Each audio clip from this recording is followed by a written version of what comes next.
Welcome to the March 3rd meeting of the Downers Grove Village Council. It's my privilege to call this meeting to order. There are copies of our agenda on either side of the room, or at least there were. There's some still over here.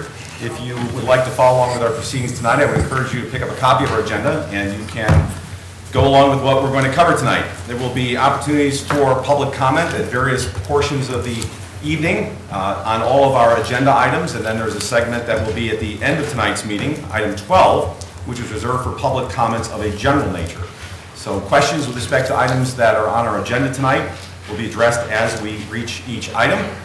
Questions or comments of a general nature should be reserved until we get to item 12 at the end of our agenda, and that's the segment for public comments of a general nature. It is our proud tradition to begin our meetings by reciting the Pledge of Allegiance, and we have some very special guests here today to help us lead the pledge, and then they're going to stay up here for a little bit, and we're going to read a proclamation together and present it to them. So you may have noticed that our very special guests are sitting in the front row tonight, and they are all Girl Scouts from, as I understand it, Troop 50127, and most of you are from Puffer School, and you're fifth graders, is that right? Most of you? Terrific. Okay, well, you know, I don't have all the information yet. So what I'm going to ask you young ladies to do, if you would all please come up to the front here, and everyone else please rise.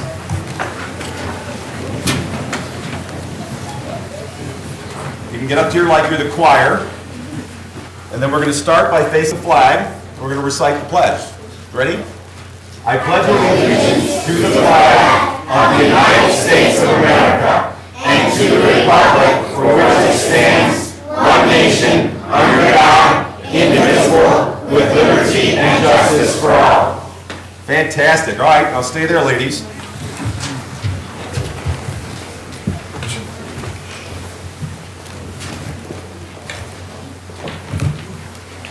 All right, now we're going to do something a little bit different than we've never done before. I'm not going to read this proclamation myself because it's so important. And the weight and the gravity of the situation is so great that I just need some assistance from some fine, outstanding future leaders of our community. So who's going to help me read the proclamation? Ladies, please, come out of the microphone. All right, so here's what we're going to do. You guys are going to read the whereas clauses, right? And then I'm going to read the therefore clause. So without further ado, I would like to have the young ladies here in the room help me read the proclamation. Ladies? Whereas March 12th, 2013 marks the 103rd anniversary of the Girl Scouts of the USA, founded by Juliette Gordon Low in 1912 in Savannah, Georgia. And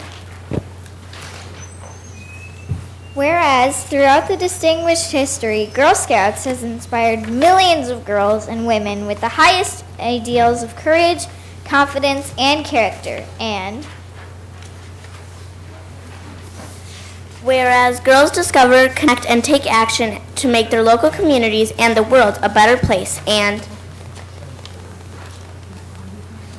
whereas more than 3.2 million current Girl Scout members nationwide will be celebrating 103 years of this American tradition, with 59 million women who are former Girl Scouts and living proof of the impact of this amazing movement. Thank you. Well done. Now, therefore, I, Martin T. Tully, Mayor of the Village of Downers Grove, do hereby proclaim the week of March 8th through 14th, 2015, as Girl Scout Week in the Village of Downers Grove, and applaud the commitment Girl Scouts have made to America's girls. Big round of applause for our Scouts.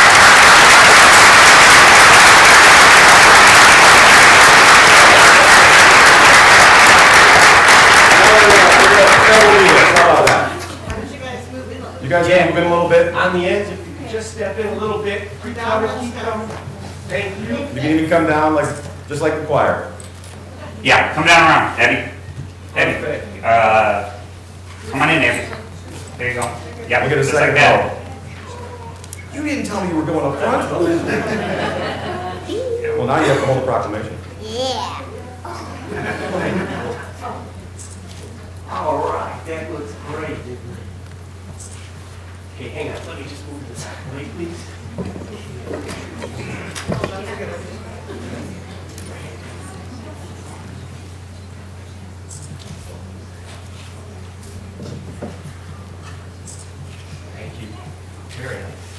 right. Back to you.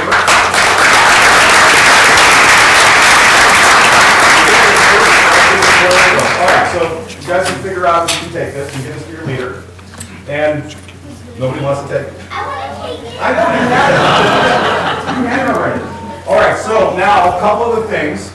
Thank you, ladies. Why don't you go down to your seats? And I know a couple of you wanted to say a few things, or maybe you can ask some questions of our council. We would like to present these box of attendance to you. Awesome. Thank you very much.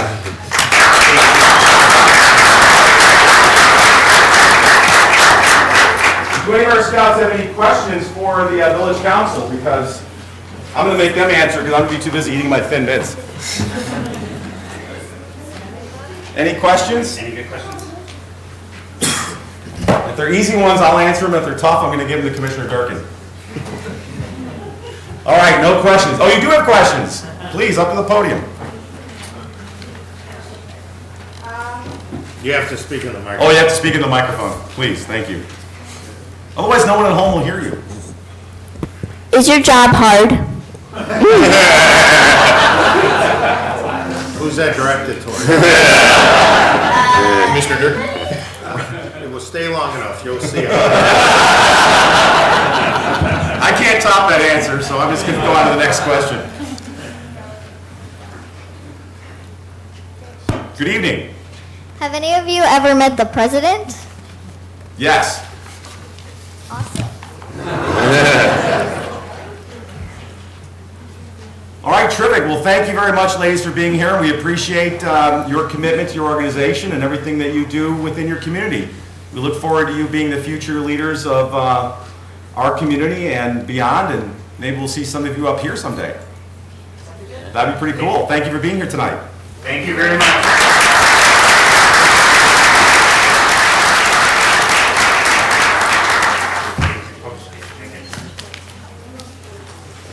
Right. I hate to disappoint everybody, but the rest of the evening is going to be nowhere near as exciting as that.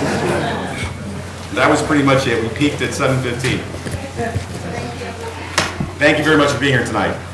All right, then moving on our agenda, could I ask our fine village clerk to please call the roll? Commissioner Jose? Here. Commissioner Olson? Here. Commissioner Rankin? Here. Commissioner Barnett? Here. Commissioner Newstead? Here. Commissioner Durkin? Here. Mayor Tully? Here, thank you. Well, we already did our executive session, so we'll go right to item 4, minutes of council meetings. We have one set of minutes to approve tonight. Those are our minutes from our February 17, 2015 meeting. Do I have a motion to approve those minutes? So moved. Second. Any questions, comments, changes, or corrections to those minutes? Seeing as there are none, all those in favor? Aye. Any opposed? Those minutes are approved. This brings us to item 5, council member reports. This is an opportunity for members of the village council to share with those here tonight as well as those watching from home any goings-on in the community or other items of interest. Start with Commissioner Barnett. Commissioner? Mayor, I have just one thing tonight, if you'll indulge me for a second. This past weekend was the regional Destination Imagination competition held in Glen Ellen. And for those who don't know what that is, I'd direct you to destinationimagination.org. But briefly, some stats. There's 200,000 annual participants in Destination Imagination. Since their beginning in 1999, there are 1.5 million kids that have been through the program. Every year, there's 38,000 volunteers, and they have teams and kids that are competing from 48 states and 30 countries. It all culminates in Knoxville, Tennessee, where there are thousands of kids from all those countries. There are 7 sort of challenges, and these are kind of improvisational, but there are some of them that have technical aspects. Technical, scientific, fine arts, improvisational, structural, and service learning. And what happens is teams of kids get together, and part of the philosophy behind DI is that those kids work together really on their own. There's some guidance from adults, but the adults are supposed to very much stay outside of the direction role. They serve as kind of advisors, if you will. So Downers was well represented in Glen Ellen, and I think there were kids, if I've got this wrong, I'm sure somebody will jump in, but kids from Whittier, Lester, and Pierce Downers who competed, and I believe all 3 schools had teams that successfully finished first, second, or third, and are going to move on to compete in a state competition in the coming weeks. So it's a pretty big deal for the kids in our community, and there's an awful lot of them participating. I just wanted to give a hearty congratulations from the Village Council to the Destination Imagination kids in District 58. Indeed.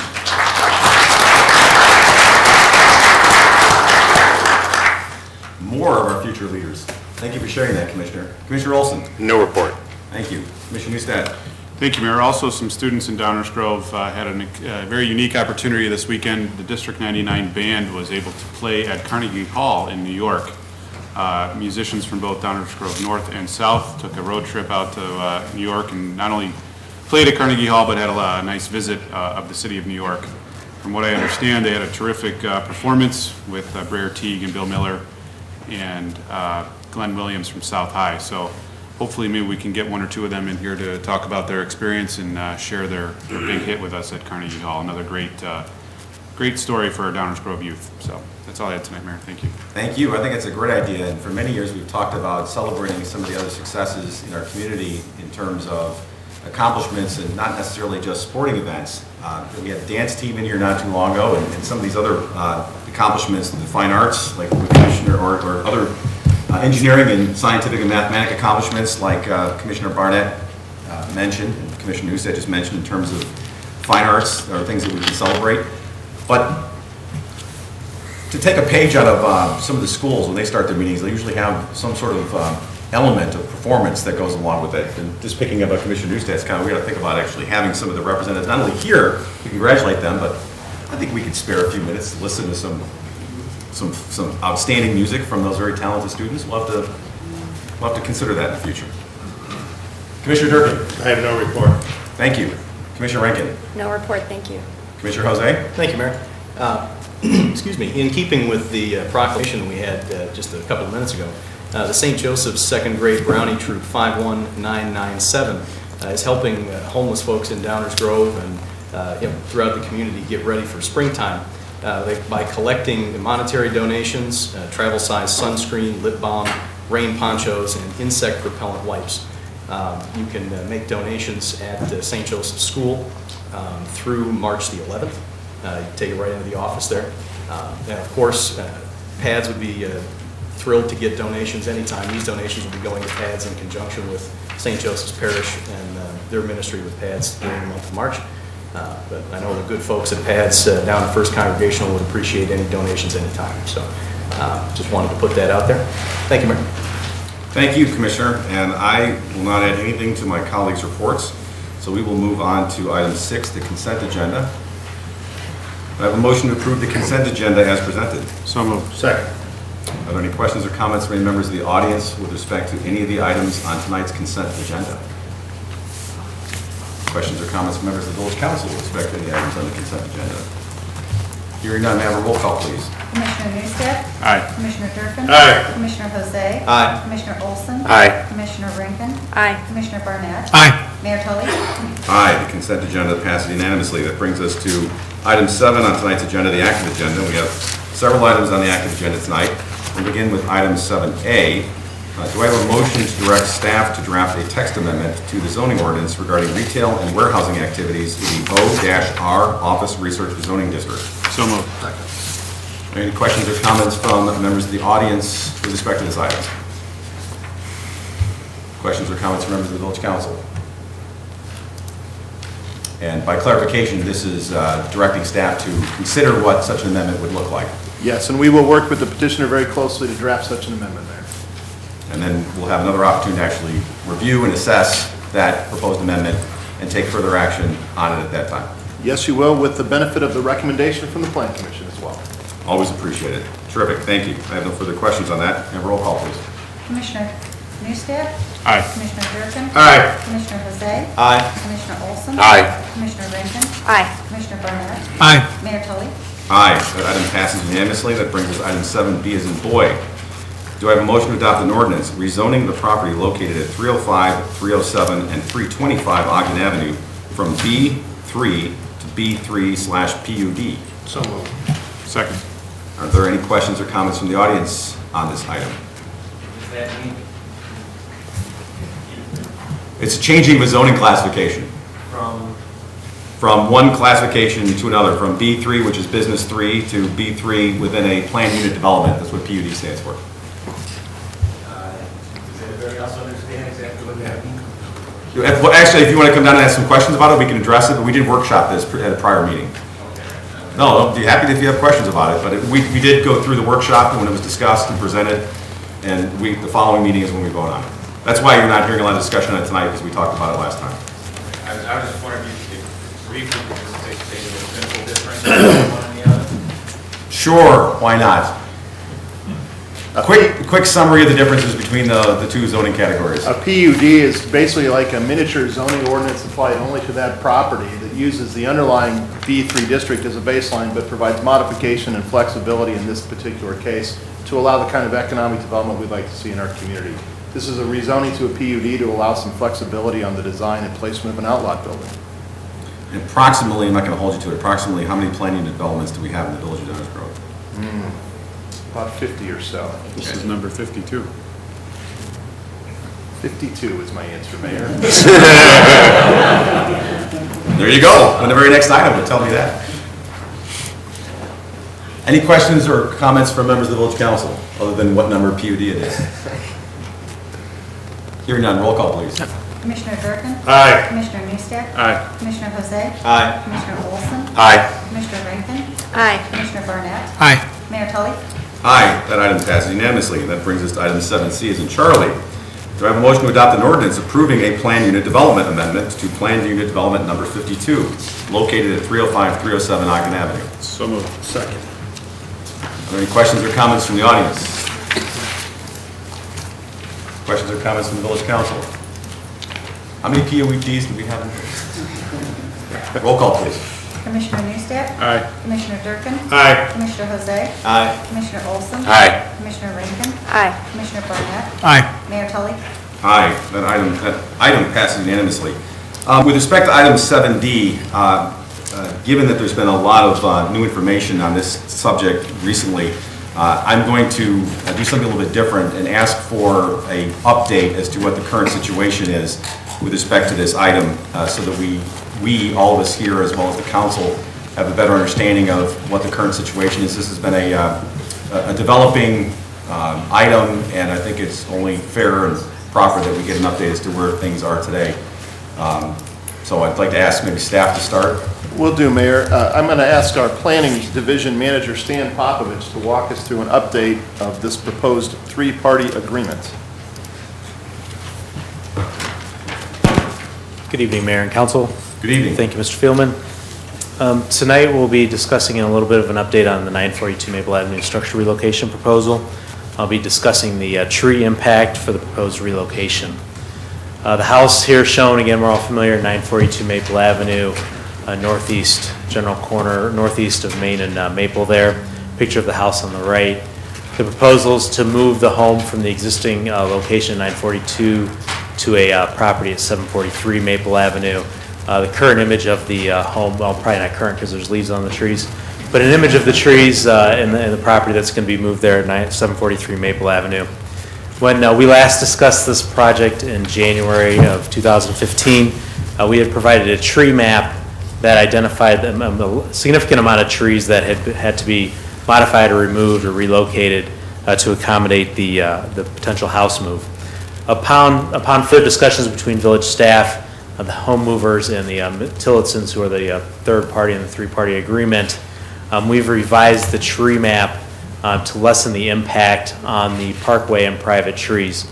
In essence, and what I'll show here in a couple more slides, is the house can now move over on top of the curb and onto a sidewalk to avoid some of the larger trees. It can be maneuvered a little bit better and raised a little bit higher, potentially raised a little bit lowered a little bit, moved from side to side along the parkway. So we're no longer necessarily going straight down Maple Avenue. The streets may actually, the house may actually be able to move a little bit north, a little bit south, depending on which trees we're trying to accommodate. So the 25 trees that are shown here, there's 25 parkway trees and 6 private trees. This is in the packet as well. There's 11 trees that will actually remain. 1 parkway tree that needs to be pruned, 1 tree that's going to be removed by the developer, 5 trees that will be coming out and replanted after the house move, 4 parkway trees that would have to be removed, and then 3 parkway trees that are ash trees that would be coming out within the next 2 years due to the emerald ash borer situation. then there are 6 private trees that would be, that were looked at. 3 of them, there's no impact. 2 of them would need to be pruned, and 1 parkway tree, or 1 private tree that we have to remove is actually on the petitioner's property that's requesting this, so it would be an impact upon his own property.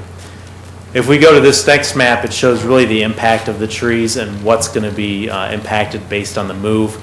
Again, there's 9 parkway trees and 2 private trees that would be impacted. The 2 private trees would be on a, just need to be pruned, a couple of branches, just because the mover believes they're a little bit too large to sweep the house. Additionally, based on the condition of those branches, one of them's cracked, and so if we would hit that branch, there'd be potential for the branch to crack further back to the trunk of the tree. So we don't want to have that happen. So this is shown in the packet as well about the impact to the trees and which trees will truly be impacted. They're all labeled and accordingly shown in the packet in terms of the species and diameter and size and value as well. I'll show here, this is also in the packet, about how the house is proposed to move down Maple Avenue, whether it's north or south. So we start at the house location. It would come off the lot. The first 3 trees, 2, 3, and 4 labeled there, would have to be removed. They're parkway trees due to utility lines on the south side of Maple Avenue. So the house would have to be over, in essence, the north side of Maple Avenue. We continue to move down the block towards the east past Washington Street there. Tree number 5 is a parkway tree that's more on Washington, but it would potentially be impacted, might have to just be pruned a little bit there, one of the larger branches. At this point, then the house would move to the north side of the right-of-way, so actually the dollies would be on the sidewalk most likely, to avoid a lot of the trees on the south side of the property between Washington and Lyman there. So the house would be moved over onto the sidewalk. The dollies, we'd have steel plates on the parkway to ensure there'd be no damage to the parkway. The petitioner would be required to obtain air rights from 6 property owners along this route, so that while the house itself and the dollies would not, and the wheels would not be on their property, the house would overhang probably about 3 to 4 feet onto their property. In walking this on one of the cold days I think it was last week, there are some shrubs in there and some grass and I assume grass and some turf. And the house would be able to get over those items without impacting those items, and would be able to not have any impact on the houses with air rights over them. So as we move down the street, we see that we'll go to the east side here. So trees 6 and 7 in the lower left-hand corner was on the previous map. Again, the house would stay north until we get to about the Park District property, where we're seeing trees 10 and 11. Then we would move to the south side of Maple Avenue and move along there. And we would have to remove and replace a couple of small trees, but the private tree number 12 would be okay and be spared of any damage or any potential damage there with the house moving over to the south side.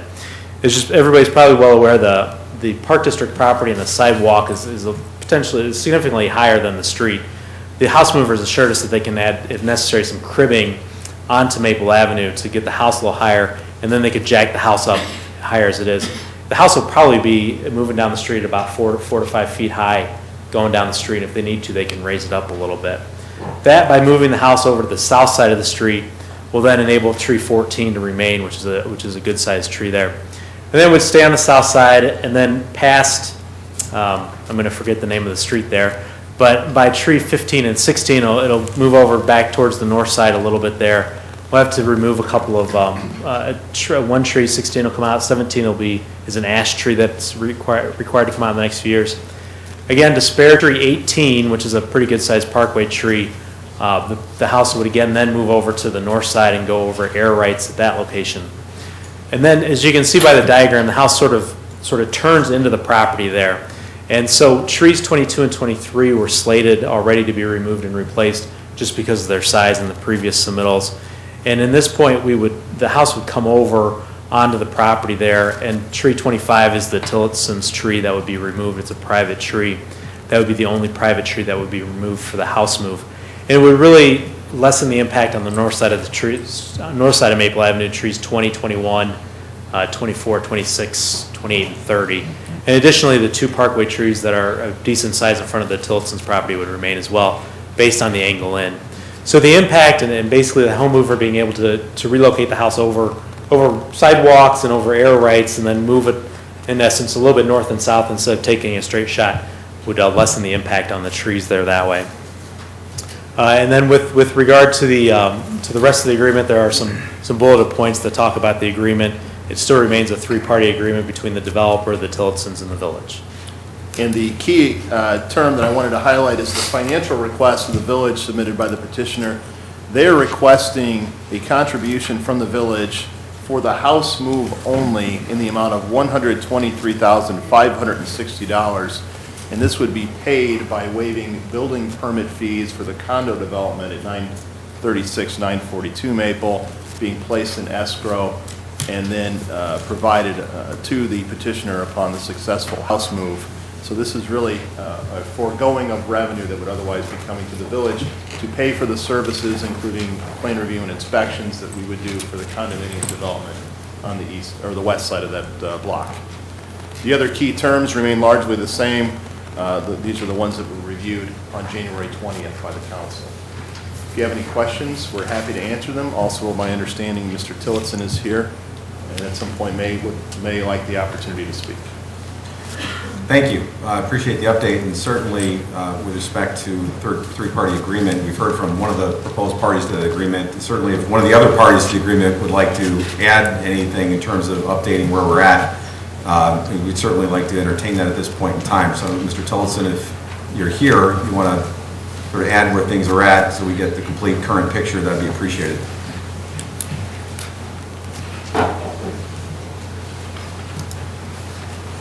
Good evening, Mayor, Council, village staff.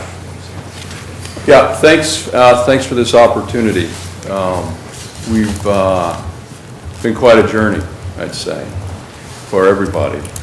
I have a few comments that I'd like to offer up following that presentation. The first comment I'd like to offer is I would just like to express my appreciation to the village staff. Working with Dave Fieldman and his staff has been quite a pleasure. They're very knowledgeable and they've been very cooperative, working through this, difficult opportunities, combined with different challenges. So I just want to pass that along. Likewise to the council, I know that there's been a lot of creative problem solving that's been going on, trying to find a solution to this situation, and we really do see that and we appreciate that. We understand that it's not an easy answer. It's more complex than that. So I've got a couple of slides. Can I use that?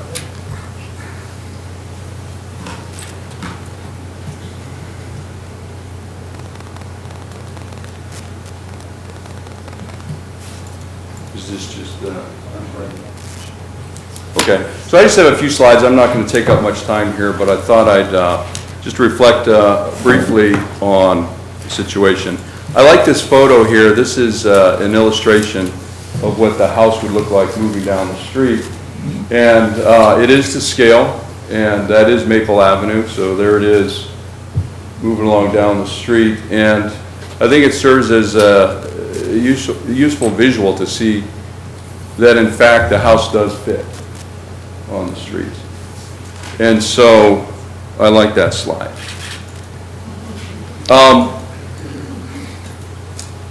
I think mostly my comments are in regard to, lessons that we've learned. We kind of jumped into this. We heard about this situation of the Edwards home slated to be torn down just a couple of months ago. And as I've established in prior discussions, but those who have been just listening in recently, our plan was to do a different project on the property, and all the way to the point of having plans submitted to do an addition on the home. And we were very excited about that. We were going to move into 743 Maple. We heard about the Edwards home slated to be flattened this spring, and we looked at the plan and we realized, well, we're right there. We could potentially play a role in saving this home, and we jumped in. Okay. And then we've been immersed in this thing, and my wife keeps telling me, you need to take care of your regular job so we can actually pay for this. So that's been an ongoing challenge. But so a couple things that I've learned. The first is, I now take a careful look at the vision of the village, which is Downers Grove preserves the balance between tradition and progress. And there's a lot of operative words in there that directly are at play with this Edwards home situation. Preservation, the balance in between tradition and progress. And so that may not have meant that much to us earlier, but it means a lot to us now. And it's important. I'm not going to go through this, but another thing that I've learned, these are various quotes made by council members in the last couple of months. The big takeaway for me on this is that there is a commitment by the council toward the importance of historic preservation. I think these comments reflect that. So there does seem to be a recognition that historic homes and historic buildings represent public value and they need to be protected. That's my takeaway from the various quotes that are up there. Okay, well, the next thing I learned is this is a good opportunity for me to be disruptive to my own personal finances. That's a bit of a joke, but we entered into this on certain assumptions based on a prior model that had been developed, which included a plan to cover the cost of moving the home. And now I know today that that was never anything that was official or approved or anything. It was just a concept, but it was in the public record, it was written down, it was the basis for our decision as to whether we wanted to enter into this situation. That was the basis of it. So we entered into it. And then we went through all kinds of things. We learned how to move the home down the street so we can minimize tree impact. There's a bunch of things, you know, I made a bunch of friends. We got completely immersed in this whole thing. And we really want this to happen. We really want to be able to function in this type of capacity to save this house. And we would put our love and our hard-earned dollars into it to restore it and make it beautiful. But this is the summary of the financial analysis that we conducted, and it was vetted with builders and real estate brokers and people that know how to do this work. And it turned around many, many times. And where it netted out for us, and it's an analysis, and all analyses are subject to debate or whatever, but this was our analysis. And it basically shows that, you know, if we do the first project, we would invest a fairly substantial amount of money. We would either break even or be a little bit ahead. And if we did the Edwards house, we would most likely be taking a net loss, as illustrated here, with the assumption that the moving cost is covered. And we're still willing to do that. People say, well, why would you want to do that? I got a comment visiting with a neighbor in the street who said, initially said, well, why should the village pay for you to just get the house for free? And I said, well, let's go through the financials. And I went through the financials line by line. And I explained, does this all make sense? Yeah. And then he got to the bottom and said, well, why would you want to do that? You're going to lose money. And I said, well, yeah, we think that we probably will. But we're doing it for reasons. This is not about us trying to make any money. This is about us trying to make this a part of a life story to save a very important historic structure where we just happen to own a lot that happens to be right down the street, that happens to be the best available option to save the house. And so we do it for reasons that go beyond just, you know, making the almighty dollar. But you can only go so far, you know, unless you have really deep pockets, which we do not have. When you add the cost of moving the house on top of it, it goes to, you know, something that we could, you know, work with over time is probably going to be okay, to a $300,000, right? And so that's where it goes from, we can do it and be passionate about it, to this is not financially feasible. It's just, we have to throw that out. I got 2 kids that need to go to college, etc. So I learned, you know, we learned and we studied the numbers and we're trying to sharpen our pencil, and that's kind of where we netted out. And so as much as we want to say, okay, we can cover the cost of moving the house too, can't do it. It's not in the cards. Okay, and then the other thing I did is I just kind of studied up to see, you know, this marquee on Maple, and this is a statement, a lot of words on it. I've got the next slide that summarizes it. And, you know, I just kind of, you know, learned about that. And basically, as I understand it, because the Edwards home was not under a landmark protection, it was not legally protected. And because it was not legally protected from destruction, there was no legal basis for a vote to decline the proposal from the developer, right? There was no legal basis to decline that offer. And in addition, the revenue opportunity is very substantial. It's more than 10 times the revenue that the property existed as the historic home, which was $40,000, as I understand it, in annual taxes for that 2-home parcel, which bumps up to $500,000 plus in annual tax revenue. So economically, how can you turn something like that down, right? It's such a substantial economic opportunity, there's no legal basis to decline it, so you take it. But the thing that also strikes Lori and I is that if you go back to the vision, which is the balance between tradition and progress, right? So here's the progress, but where's the balance? Right? Progress is the marquee on Maple. The balance is protecting the home. That's the balance. So if you don't protect the home, then you don't have balance. You just have progress. The home gets demolished.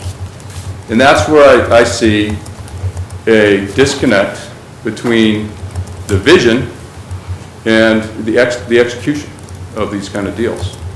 So I don't understand why on a deal like this, we say, okay, we can accept the condo development proposal, and as a part of our plan, we're going to earmark some money to help cover the cost of moving the historic home, which in the big picture is a small dollar amount. $645,000 in the first year of revenue. If you tear it down, $505,000 if you save it. You're still $500,000 plus from where you were before you approved the proposal. So I don't see why you can't say, okay, that's part of the deal, and all you have to do is help cover the cost of the move for it to be financially feasible for a private citizen. We'll put a substantial money in, but we just need a little bit of help. Just help us cover the cost of moving it. And it works. And then you have the balance. So that's a question I have. And then these are a bunch of bullet points. We've submitted the request to get the support to move the house.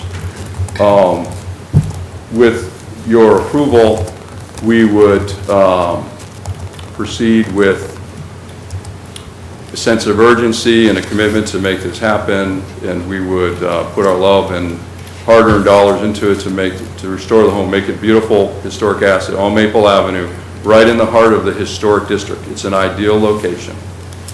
And we would do all of those things, and we would work with the neighbors, and we understand that there's some tension on the trees, and do everything we can to mitigate any impacts wherever at all possible. And in my mind, that's a win-win scenario. It creates goodwill in the community.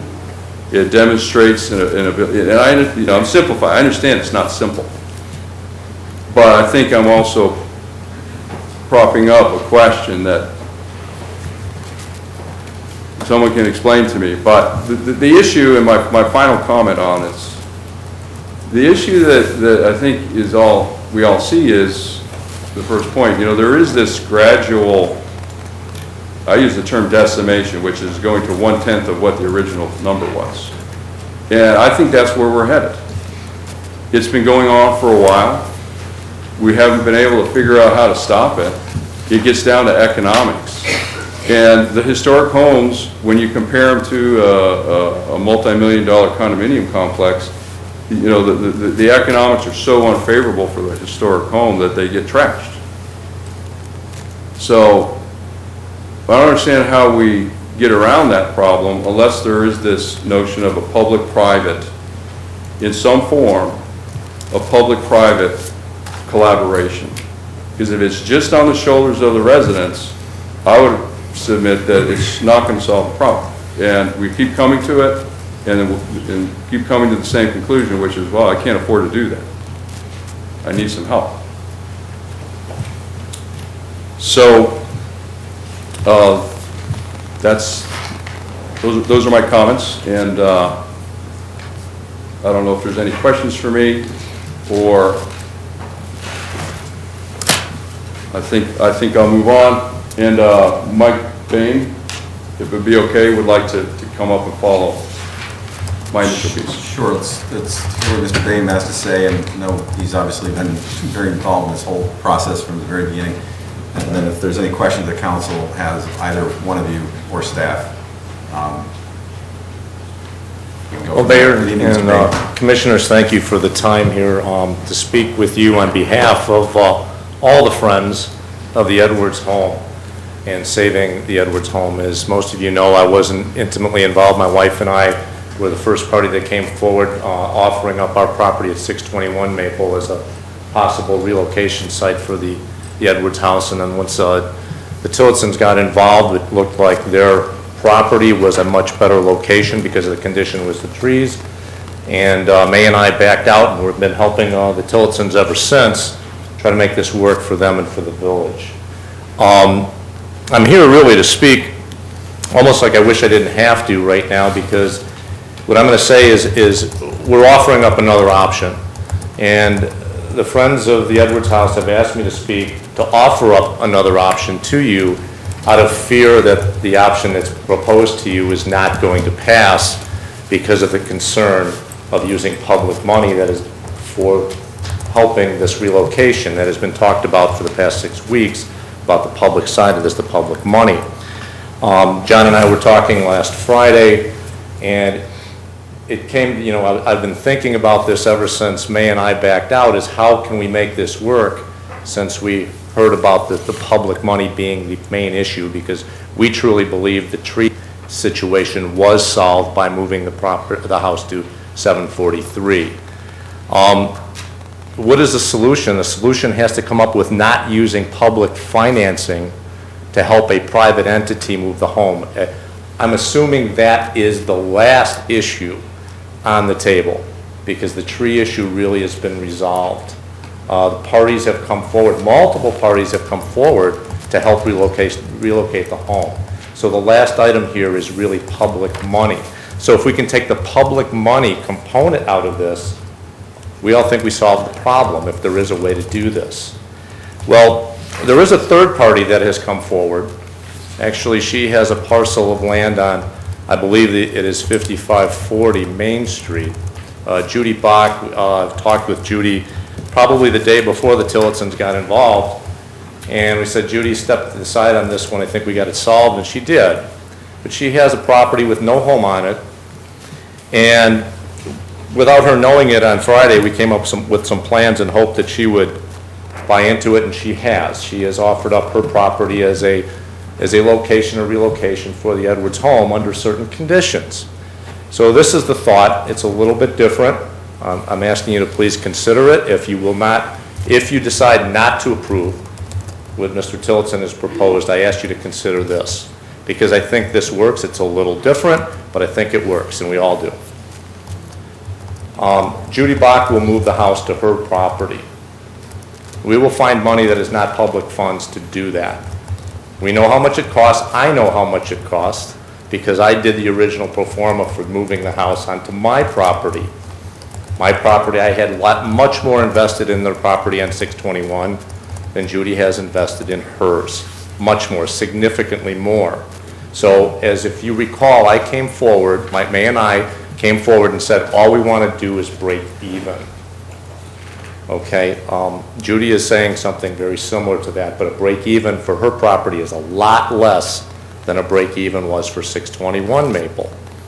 So we will find funds private funds, not public funds, to relocate the house, get it set up on a new foundation, set it up with utilities. In doing so, what we ask is that you have an agreement with Judy.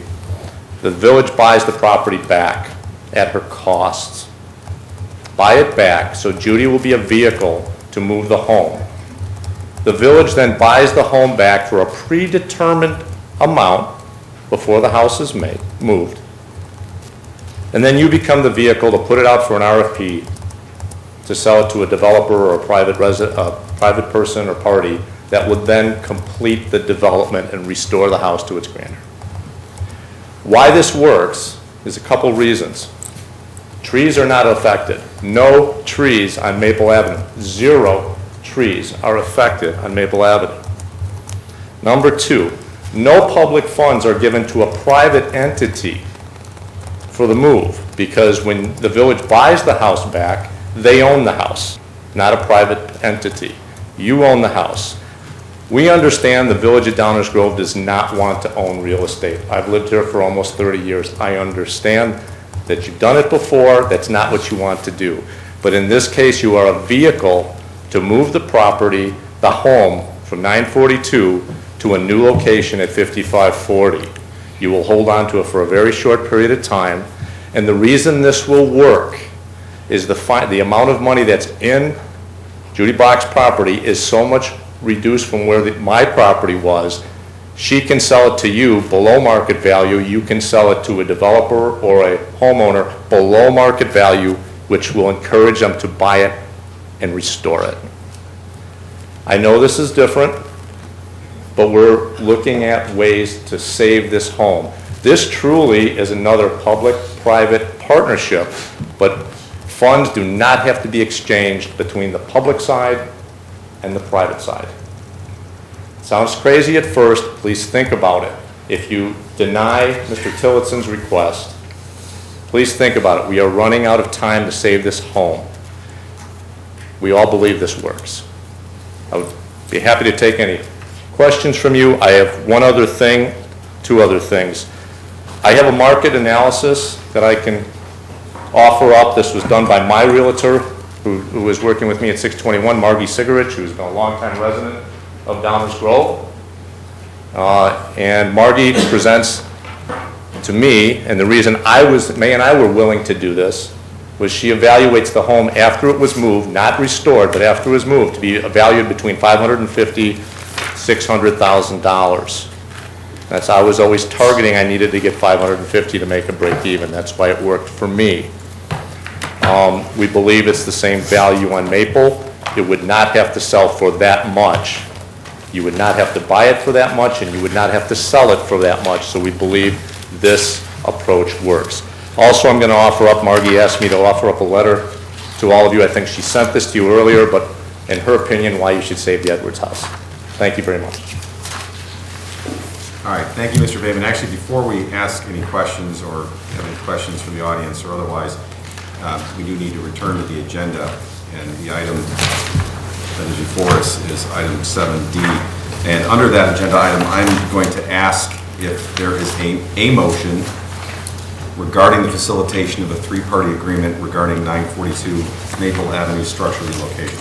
Mayor Tully, I move to facilitate a 3-party agreement between the village, John Tillotson, and FFM-DG Development, LLC, for the relocation of the structure at 942 Maple, which includes the village's obligation to issue a loan in the amount of $123,560, or the total amount of waived building permit fees for the multiple family residential building development at 936 through 942 Maple Avenue for 10 years at 0% interest in accordance with all other consistent terms as outlined in March 3rd, 2015 manager's memo.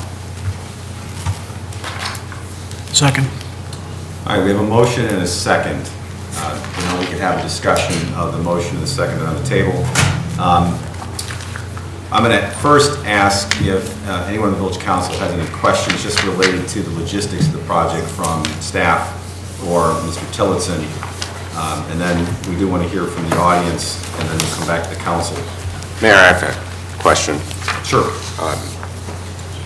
Could we discuss a bit about, first I'd like to understand a bit more about the motion, what exactly is different about it from what's being requested by the petitioner, and I'd then ask that the petitioner respond to the motion. I'd like to hear his thoughts on the motion, because I believe, my understanding is it's different than what he had requested. I believe that's correct, and The significant difference is we're not granting it as a gift, we're granting it as a 10-year zero rate loan payable in 10 years. the motion that's on the table, the ask, as I understood it, was for a dollar amount of fees to be waived, $125.60, basically would go from the village towards the cost of the move. The motion that was made by Commissioner Neustadt and seconded by Commissioner Barnett was different in that, as Commissioner Durkin just said, it wouldn't give the money, it would loan that amount for 10 years at 0% interest. But also, if it turned out that the cost was less than $123,560, it would only be a loan for the actual amount. I believe that's the difference between what was originally asked and what is currently on the table before us. I appreciate that clarification, and I'm glad, because it just, everybody remembers I can't make motions or second motions. I understand. I'd appreciate if Mr. Tillotson, as one of the parties to the agreement, could respond, since it's a different motion, whether this is acceptable to him. I'd appreciate that. Perhaps we could hear from the council first, as that's the motion on the table, to see where the support lies for this motion as it stands. And I've actually got a couple, excuse me, I've got a couple of questions for Mr. Boehm and Mr. Tillotson that might help shed a little bit of light. Well, and that's why I proposed that before anybody makes their comments about what's before us, if they had any questions in terms of the logistics of how it would work, of either staff or the parties that would be involved in the agreement, let's start with that. And then, of course, we have to have public comment. I think Commissioner Olson. Well, I guess my question. Commissioner Jose has some questions. My question fundamentally is a yes or no question. Is this proposal acceptable to Mr. Tillotson? He's a party to the agreement. If it's not acceptable to Mr. Tillotson, then I don't think it's worth it. Then I personally don't believe there's much good in discussing it at great length. You might change your mind after my question, Commissioner. Oh, I do. Then I appreciate your Well, with that question. promise, now we've got to have, I got to hear your questions. Mr. Boehm, would you mind stepping back up, please? Now, I want to make sure that I understood your presentation correctly with regard to the 5540 option. Yes. You said that there would be private money that you would go get. I think the word.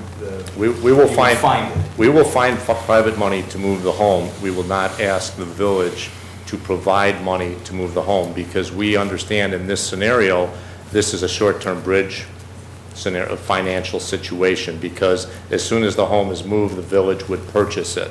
So it is a very short-term duration for the amount of money that's being used. So the owner of the property would not really be at any financial disadvantage here. So we have agreed, the friends of the Edwards home have agreed that we will find the money to move the home. I'm wondering what makes the move to 5540 different than the move to 743, which is to say, why wouldn't that money be available to Mr. and Mrs. Tillotson? Because the money that we're going to find will be paid back as soon as the village buys the home and property. So that's why it is just a vehicle for moving the house from one location to another, then ultimately be sold to the village and then to a private entity. So it is just a temporary amount of money, where moving to the Tillotsons is a permanent, as they are going to maintain ownership of the property. Got it. Thank you. So that one fell I through. got another one. Oh, you got another question? No, that's about it. Okay. Well, I got one on that line, Mayor, that same line. Yeah. All right. Commissioner Olson still got a question pending. Go ahead. I'm sorry, go ahead, David. Still the question I posed earlier. to Mr. Tillotson. I'd appreciate if he'd address that question. Thank you, David. Yeah, the short answer is, while we really appreciate this is a very creative solution, I've personally never been offered that type of a loan. I've never declined that type of a loan. But in this case, the problem is we're already in the red a fair amount. The risk profile is pretty high. Our cost structure is different too than with Judy's. You got to start with what's the land value, right? Land value is pretty different where we are versus the other one. So the economics are different, but the bottom line for us is that we respectfully have to decline. We appreciate it, we really do. I know that a lot of hard work went into that. I wish we could say we accept, but we just can't do it. Actually, Commissioner Rankin, then Commissioner Burnett.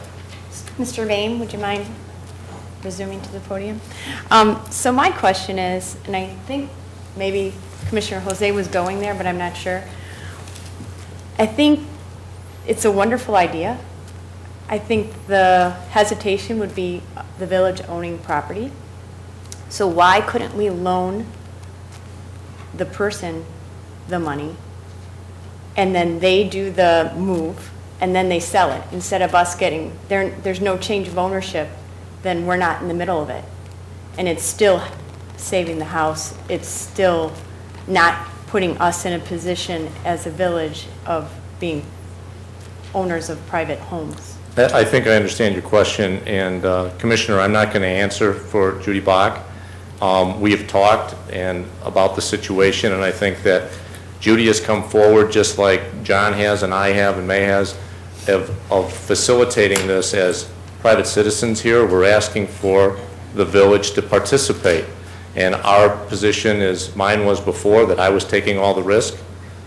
John's position is John's taking all the risk.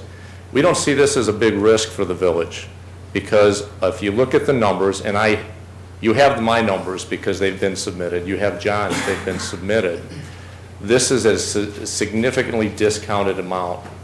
And if you look at, you would have to talk with realtors who would represent the village, but we believe that this is a no-brainer, because you would be a vehicle, you'd be an owner for a very short period of time. Is it asking the village to take some risk? Yes, it is. Just like you've asked private citizens to take some risk in saving the home. We all believe, I believe that the council thinks there's value to the home. If you don't, then maybe you don't want that risk, even that temporary risk of holding on to the property while it goes out in an RFP or just goes on the market. But I feel very confident, because I felt I could sell the home for $550 to break even. It's going to be a lot less for the village to break even. So you'll have to run the numbers, but I don't think it's fair. Judy didn't even know about this last Friday when I called John and called Dave about the option. And so she's come forward and said, I want to help. I want to save the home, and maybe you want to ask Judy if she wants to own it and try to develop it herself or sell it. I think we're just trying to find a way where everybody can participate and take on a little bit of risk and a little bit of effort to save the home.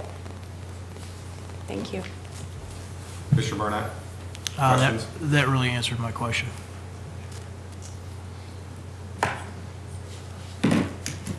All right, any other questions of staff or the potential parties to the three-party agreement about the logistics of what's being proposed? No. All right, then I'm going to open it up to questions or comments from the audience with respect to the motion that's on the table in a second. Questions or comments from the audience? Questions or comments from the village council? No. Oh, we have a question. Can I have a copy of the letter that I wrote you? Sure, that was good.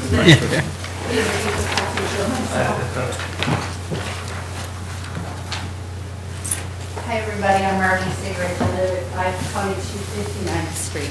And I've been involved in this process from the very beginning with my fame. I know John and Lori Tillotson for a long time, and Judy Bach is also a very good friend of mine, so I have the unique position of being real involved in what's going on here. I grew up in Downers Grove on the 4600 block of Prince Street and have lived there all my life. I have been also selling real estate here since 1987, so I'm well aware of, I'm sorry, this isn't speaking about the motion, this is speaking about saving the house. But I'm well aware of what it is that makes people want to move to Downers Grove. Everybody wants to live here now. You want to live here, and the reason you want to live here is because of so much about what Downers Grove has to offer. We have the shopping and the transportation. We have the parks and the schools that are award-winning. We have the fire and the police and the council that give us a solid town to live in.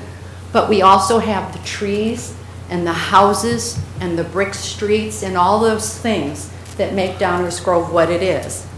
Even though I don't live on a brick street, I like driving down a brick street because I like the sound it makes on my tires. I don't, condo dwellers love walking and driving in these streets because of the beautiful trees and the canopy and the shade and the aesthetics of our neighborhoods.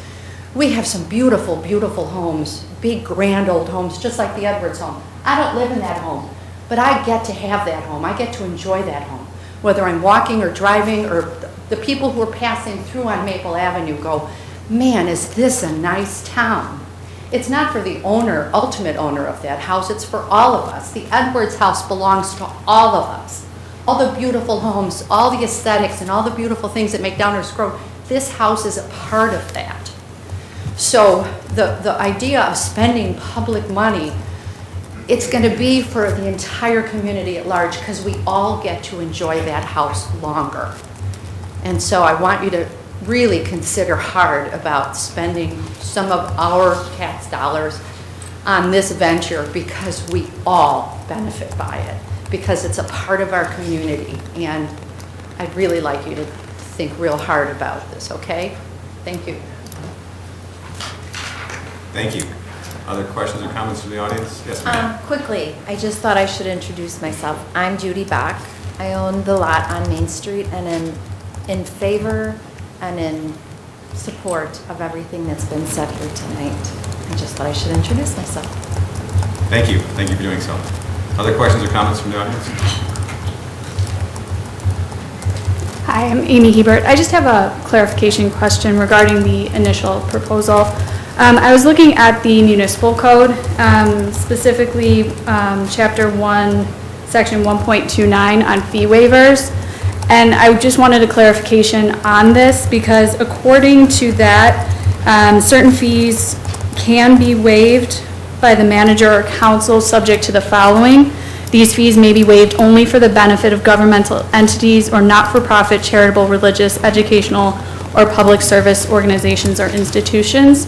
So I was just wondering for some clarification, is it within municipal code to even consider waiving these fees, both for giving to the private property and then as far as the renovations for the property? So I was just wondering for some clarification on that.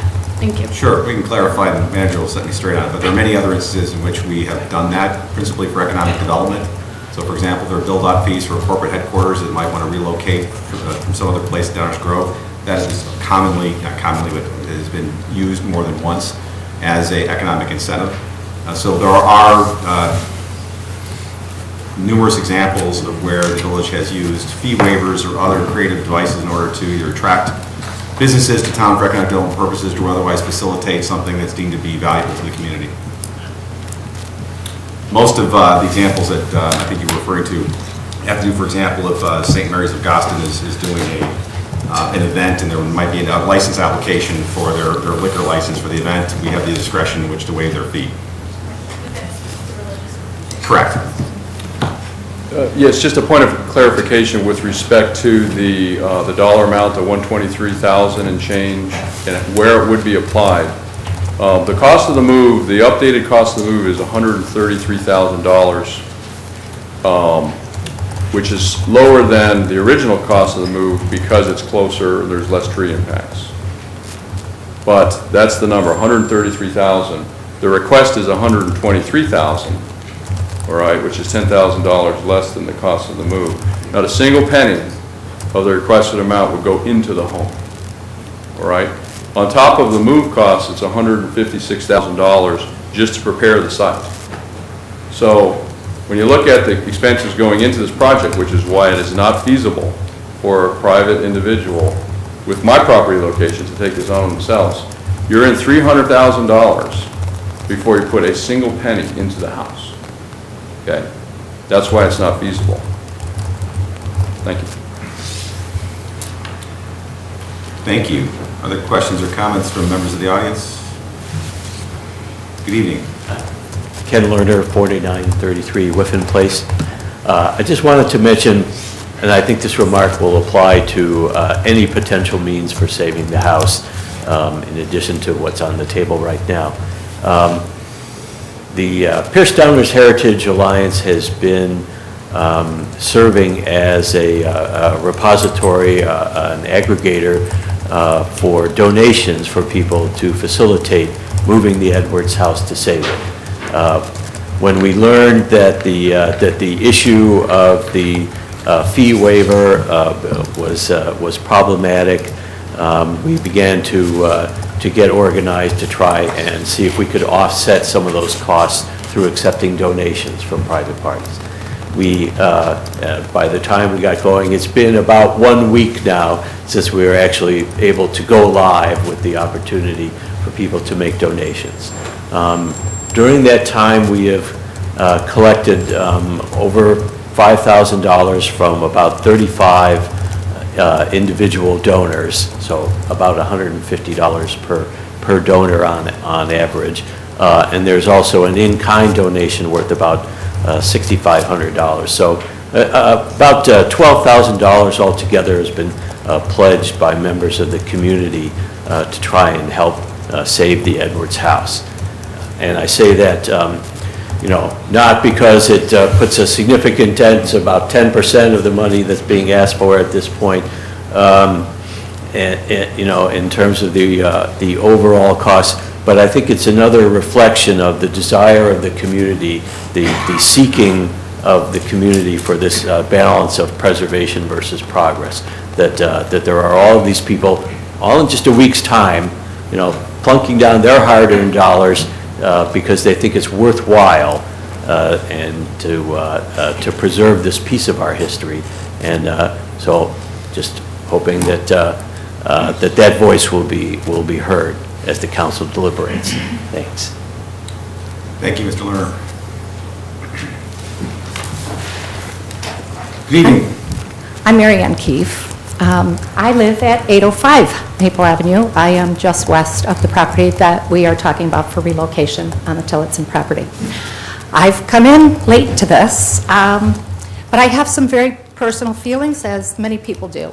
We can go by values or we can go by interests. A lot of, personal interests are happening. A lot of, why are my tax dollars being used for personal gain? My trees, I don't want to lose my tree. I have a tree that John and I are debating over whether, it's in danger. So I understand where everybody's coming from. My husband and I moved here 32 years ago, long before internet, long before easy access to information. We didn't have, internet to go on and to find out, very quickly, the makeup of the community. We found Downers Grove by getting in the car and driving from community to community. What appealed to us were the homes. We visited a church of interest. We talked to people. And that flavor, I feel, needs to be kept. It's what attracted us 32 years ago. I think that, that's what's going to bring people in. As far as the money, I think that it's worth tax dollars to, we're not talking millions here. I think it's a small dent to pay to keep the flavor of our town, to keep businesses and people wanting to be here and wanting to come and spend their money here. So, I have some of the same concerns as others, but I think that it does not outweigh the value of saving something historical that makes what is our community. Thank you.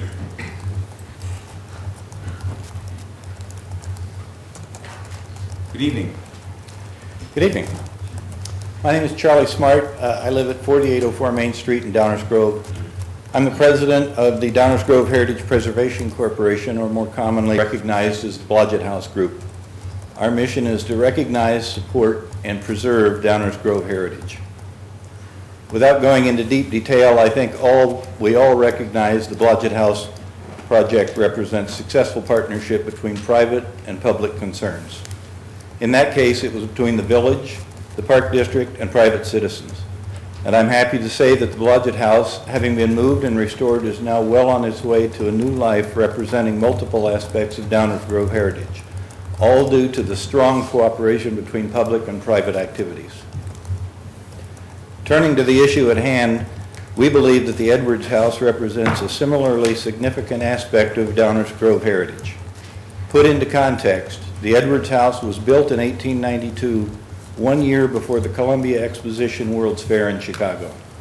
Coincidentally, that was the same time that the Blodgetts moved the 1846 house to make way to build the new Victorian, now the Park District Museum.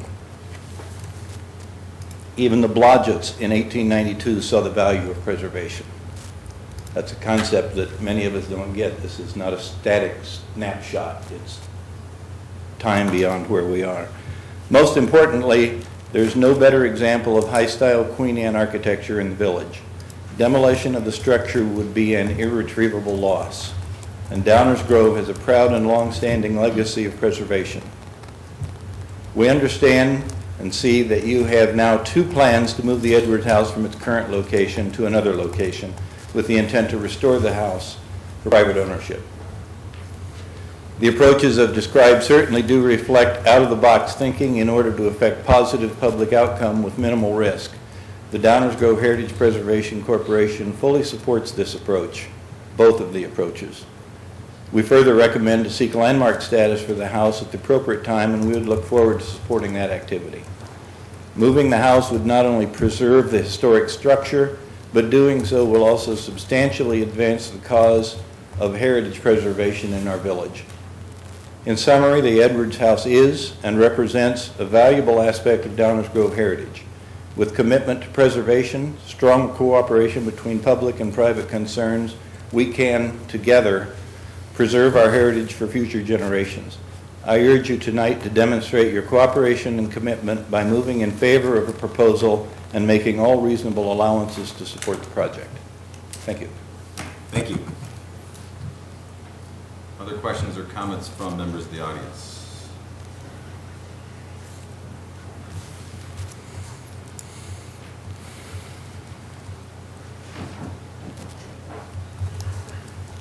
Good evening. Good evening. Scott Lazar, 808 Maple.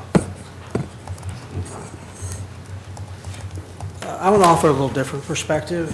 I am asking the Village Council to provisionally approve the move of the 942 structure to 743 with the revised tree plan, but without public funds being used for the move. I think we all agree that moving the house to 743 would be nice, but it is in no way a must-have for the village, and we're all acting as if it is. There is a limited of opportunity to make this happen, but that doesn't make it so. And the sense of urgency doesn't change certain facts. First, the village doesn't have the cash. As it happens, the village will likely receive less revenue from the state of Illinois than in the past. Mayor Tully, you were quoted recently in the Chicago Tribune saying that the revenue reductions that Governor Rauner is proposing would result in $2.4 million decrease in the village's general fund. Why would the village forego more than $120,000 in revenue when it's likely looking at a significant drop in revenue from the state? I'm not convinced there's a compelling public benefit, and I'm not alone. I don't think the case has been sufficiently made that there's an economic benefit to the village. We've heard that the new owners would need more cash to justify a return on their investment or a reduction of their loss, and I'm sympathetic. But that should be irrelevant. It should not be a factor in your decision. As fiduciaries, you should ask, what is the return on investment for the village? Saving the house might make us feel good, and it will, but it's not enough. It's not reasonable to consider making public contributions to a private undertaking without a compelling, fact-based ROI. That means real data. I've been following this very closely, and I haven't seen any numbers that would justify any village expenditure. To many of us, this feels a little bit sketchy. Having the village give funds directly to a private citizen for a private development feels wrong. Just because you use sort of Enron-type accounting to create a escrow account. Well, we are creating an escrow account to keep the $120,000 off the village balance sheet. That's like Enron. And that doesn't change the fact that it's taxpayer money that's being given to a private developer for a private purpose. This also sets a terrible precedent. Can any private resident interested in preservation now count on the village to finance the renovation project? One of my neighbors mentioned to me they're looking to add central heating and air conditioning to their house on the very same block, a house that was significant. Are we now compelled to fund this house improvement? It's a can of worms I don't think we want to open. And I know I'm going to get flack for this, but I'd argue that the advocates of the move have not entirely been doing their part. Private fundraising is the right way to go, but it seems to be too little too late. Fundraising website was launched about 8 days prior to this meeting. This opportunity has been front and center for months. Now, I'm hopeful that there's a big contributor waiting in the wings, but I don't think it's appropriate to ask the taxpayers to pick up the slack. As of this morning, the 942 Maple Downers Grove Facebook page had 1,469 likes. If each of those people were willing to put in $84 apiece, the cost of moving the house would be covered. It sounds like there are perhaps a few dozen, 35 or 36 or so private contributors. That's not a representative sample for a town of nearly 50,000 residents. So as stewards of our taxpayer money, please keep that in mind. While using public dollars is not appropriate, I'm hopeful there still may be a path forward. At first, there was a moving plan that had an unacceptable impact on the trees. And to the Tillotsons' credit, they went back to the drawing board and they figured out a way to dramatically lessen the impact on the trees. It took some creativity, it took some flexibility, but they did it. And I'd ask that they maintain the same creativity and the same flexibility when it comes to financing. It would be nice to save this house. My appeal to the council, to the Tillotsons, and all those who seek to save the house is stay open to creative and more reasonable solutions. The loan may not have worked, but it's the right way to think about it. So, thank you. Thank you. Other questions or comments? And please, no applause. Hi, Good evening. Michael Meltz, 1100 Maple Avenue. I've been listening to a lot of proposals, and I'm in favor of whatever can take place to save this house and to keep it on Maple Avenue. I think that's the appropriate place for it.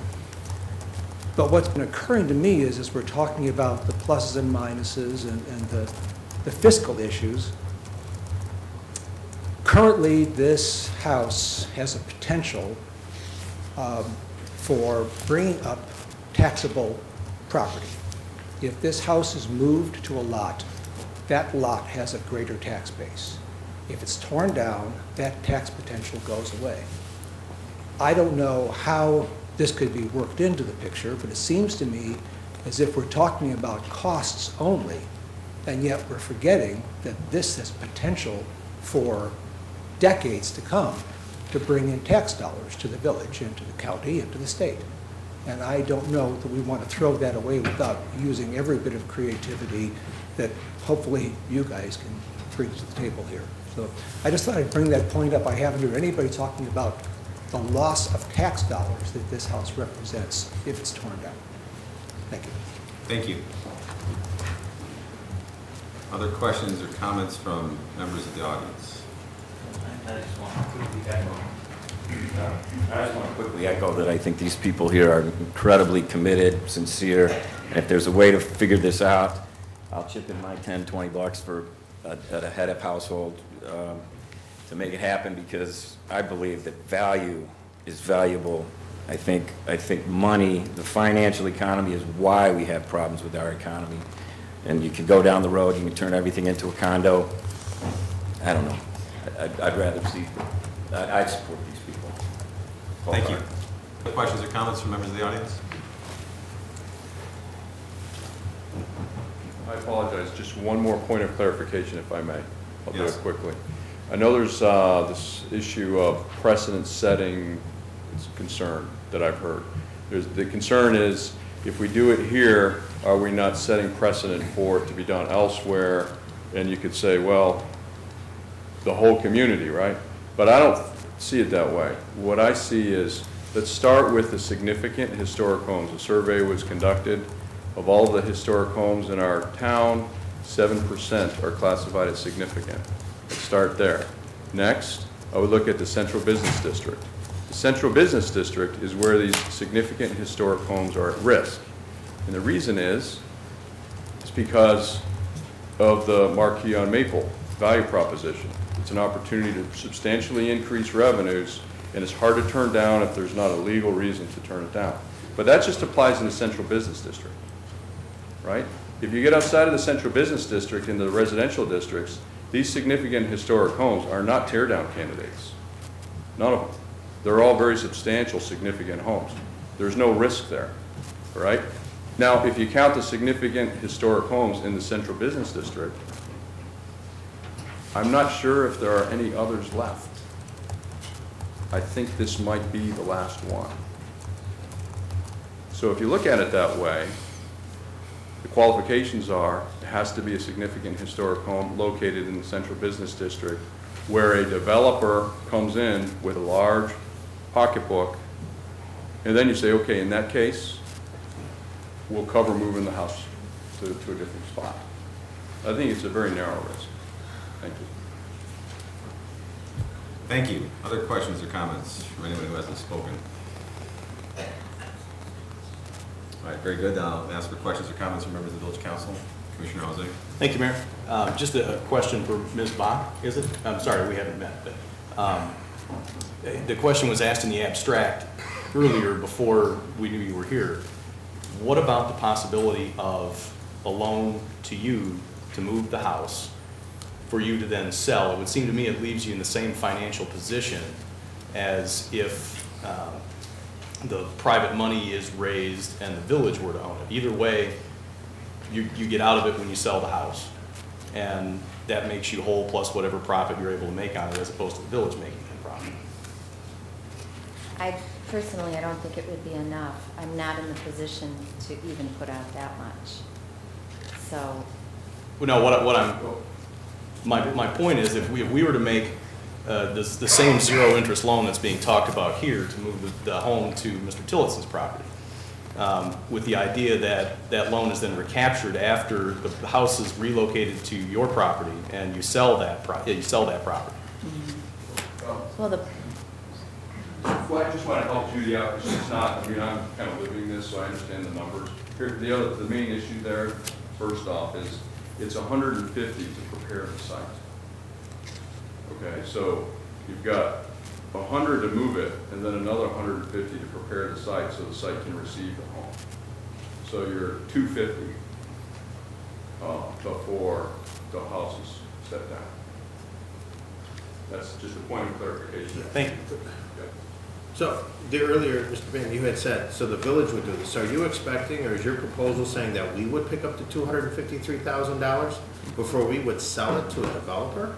My proposal is that you would be a partner in this entire deal, just as we've been talking about since day one, only in this case. Partner with who? You would be a partner in the whole deal. We would move the house to Judy's property. We, meaning, I'm not sure, we are finding the money to move the house. The village does not move the house. After the house is moved and utilities are hooked up, the village purchases the property. And then you broker the property through an RFP process or through a sale to anybody who wishes to buy it, to then restore it, whatever they landmark it and restore it. So yes, The village would have to put some temporary funds up to purchase the house for a short period of time to then sell it. We're asking you to participate. We're asking the village to take this much risk because it is below market value, the price you're going to pay for the home. So what happens if nobody buys the home from the village? What happens if nobody buys it from Mrs. Bach? If she were to do it that way, do you expect a citizen coming forward to help save a historic property to take all of the risk? Could you just ask, why doesn't she do it? Okay? Well, I think also there's the risk that would come back on the village, though, under the loan scenario. We would still be out the loaned money until she actually sold the property. I understand. The idea here, again. And when I say we, I mean we. I understand. Believe me, I've been involved now 6 months with this. I do understand. But I also understand the finances of the whole deal because I was the first one who created it. And I do know the amount of money that Ms. Bach has in her property compared to what I had. It's a discounted rate because of the house moving to her property. She doesn't have as much into her property as I had in mine. I know what the numbers are. You would have to satisfy yourselves that the numbers work. I have a real estate agent in Downers Grove who tell me the numbers work. So we're asking you to participate. You may wish to, you may not wish to do so. I think all Commissioner Durkin was trying to understand was what the steps were in the process. Okay, I'm sorry. The first step was that there would be private dollars raised to move the house. Correct. That would be paid off very quickly under step 2, by the because the village would purchase the land and now the house on it. Correct. So it would be a very short amount of time that anybody would have to come up with that money, and obviously there's short amount of time money is cheaper than long-term money. That's correct, Mayor. And then the third step would be the village would then have to basically sell it to a developer to get out of its own investment in order to get out of its investment, and it would be the vehicle, but the risk, of course, would be is that it didn't sell or that's correct, Mayor. Fire or whatever might happen. And the reason we are proposing it this way is because Mrs. Bach didn't intend to do this, but she has a vehicle. No, I don't think anybody was casting aspersions on this body. I understand that. I'm just explaining because the other question came up, why doesn't she just do it? And I'm explaining to you that because she's not in the position to do it. She needs help she needs all of our help to help save the home. She just happens to have a lot. I understood.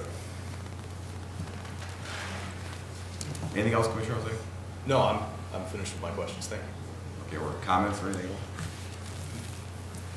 Commissioner Husted? Thank you, Mayor. Thank you all for coming tonight and being part of this conversation. It goes all the way back to October 24th is what it looks like from when our staff time began. And we have participated very well, and as Mr. Tillotson and Mr. Boehm have both said, our staff has worked extremely hard on this project. And we call that resource allocation, which is taking away from another village project or priority. But that's okay, because that's what they do all the time. They request or they look over petitions when they're coming in, and that's their job, so that's all right. And we've given them that direction. But just for the record, it's about 210 hours from the village manager, the village attorney, planning manager, village forester, and other staff members. So this is a huge undertaking of time here in our village, and I appreciate everyone's respect of that time. Tonight we've heard a lot of words, and I wrote down a few: risk, balance, progress, creativity, value, tradition, and then participate was the last one I list. I think the motion that I read earlier about a loan, a 0% loan, kind of addresses many of those items. Risk, some of the risk is diverted from the village. Balance, it finds a way to balance the tradition and progress. Petitioner's offering a gift of $100 and some thousand. We're finding it a loan. There's a balance there. Progress, from where we were to where we are now, we've progressed. We've progressed to a position where I think this village council may go along with this particular motion to allow this house to move, or to be part of to participate in this progress if the petitioner were to join in. Creativity. A loan agreement is creative in this situation. The value of the trees, the value of the historic home, the value of all of our time that we've all put into this is extremely high, and I think that it has been respected, and we should respect the value of all of those things. Tradition. We all talk about why we moved to Downers Grove. I didn't choose to move here 39 years ago. My parents did. And I think they probably decided to move here for a lot of the same reasons that we've heard tonight. And those are because of the streets, because of the brick streets, grew up in that area myself. But also because of the schools, because of the downtown, because of the proximity to the highways, because of the train line, because of the entire community benefit, not just because of the historic homes, the trees, or even Maple Avenue. The tradition of Downers Grove is that we engage our residents, and we have these discussions, and we have been having them for, it seems like many months, back to October. The tradition of Downers Grove is to have a meaningful and thoughtful conversation about options, about creative options and creative ways to facilitate and use our resources to try to find a solution. I feel like the loan option that has been put on the table tonight does create an option, a unique option for this project, and I will be supporting that option tonight as we move forward. I think the loan at 0% is an excellent way to try to mitigate the risk of the village and our finances, especially in light of the current situation in our state and the current unknowns that may happen here as the state progresses with their budget. So I appreciate everyone's time. I appreciate the ideas, and the loan, the idea has come from many different people. There have been many different options, many different scenarios that have been brought up from us, from staff, and even from the petitioner. And I think that we can all say, as one of the slides said, that there is a desire from this council to try to find a way to facilitate this House move. In my opinion, this is the most responsible and fiscally prudent way for our village and our community to help with that move. Thank you, Mayor. Thanks, Commissioner. Commissioner Burnett. Thanks, Mayor. I just was going to say for this kind of plan that Mike has offered up tonight, if the possibility of a loan doesn't fit the Tillotson's model, that, you know, I understand that, but this other possibility is something that I wouldn't want to rule out, but I wouldn't want anybody to expect that there'd be a decision tonight. I mean, the whole idea is one that, again, is another creative thing worth investigating, because the House is worth trying to figure out a plan that we can all get to a point of comfort with. But the risk associated with that is something we would have to do due diligence of our own, far beyond anything presented tonight. And so I just make sure everybody understands that. I'm not saying no to it by any stretch, but you can't come into this group in this setting and say, hey, here's what I think, run with it. So I wouldn't want to rule that out, because it may be a possibility that essentially puts us in some sort of a kind of bridge financing condition. And the general concept or premise of a loan to help facilitate is something that I think most of us are feeling like would be cool if it would work. So I don't want to rule that out, but I don't want anybody to expect a decision tonight, at least not from this commissioner. Thank you. Commissioner Olson. Well, I think I appreciate everyone's time, and you know, like has been mentioned before by the petitioner, Commissioner Neustadt, the staff has worked very hard and diligently on this. For one, I'm very concerned this motion, if this were a feasible option, certainly would support it. I think the idea of creating, you know, giving a zero-interest loan to save this house is a great idea. Unfortunately, it just doesn't work. That's the long and short, and that's the major concern that I have. Is it's a great idea, and you know, I'm thrilled that we're able to consider it, but clearly this is a negotiation with Mr. Tillotson. We had to form a three-party agreement. We need agreement on all three parties, and you know, what seems clear tonight is that any agreement with Mr. Tillotson seems to be out of the question. Mr. Tillotson is not willing to go along with this agreement, and though we haven't directly voted on what he's proposed, it seems that there's some sense that that would not be acceptable to the village. So my sense is that we're at a place where Mr. Tillotson has put something forward, this council has put something forward. I certainly would support and do support the idea of a loan. Unfortunately, we're not meeting in the middle. And since we're still over here, we need to either make a decision, either bridge this gap or walk away. And it sounds like tonight what we're going to do is at least with Mr. Tillotson's involvement, we're going to walk away from that. And I think that's unfortunate. I think it's unfortunate because of the many hours and the commitment that Mr. Tillotson has given to this project and to our community. And I think it's unfortunate for our community as a whole. There was a discussion or mention of return on investment for our village. And I think this is something that is challenging to measure. We've seen what Mr. Tillotson has put up regarding his personal finances, regarding the impact on the tax dollars from the condo development. We haven't seen numbers on specifically the increase in value for his property, like somebody mentioned from the public. And then there's that factor of the value to the community, which is so difficult to measure. And that's, at the end of the day, what we as a council are measuring. Is this house worth waiving fees in the amount of $123,000? Is saving this house worth that? That's the decision we're asked to make tonight. And for me, I think it is something that is worth it. It is worth our taxpayer dollars. It is worth our community investment in this project. So I would support Mr. Tillotson's initial proposal. That's not what's on the table right now.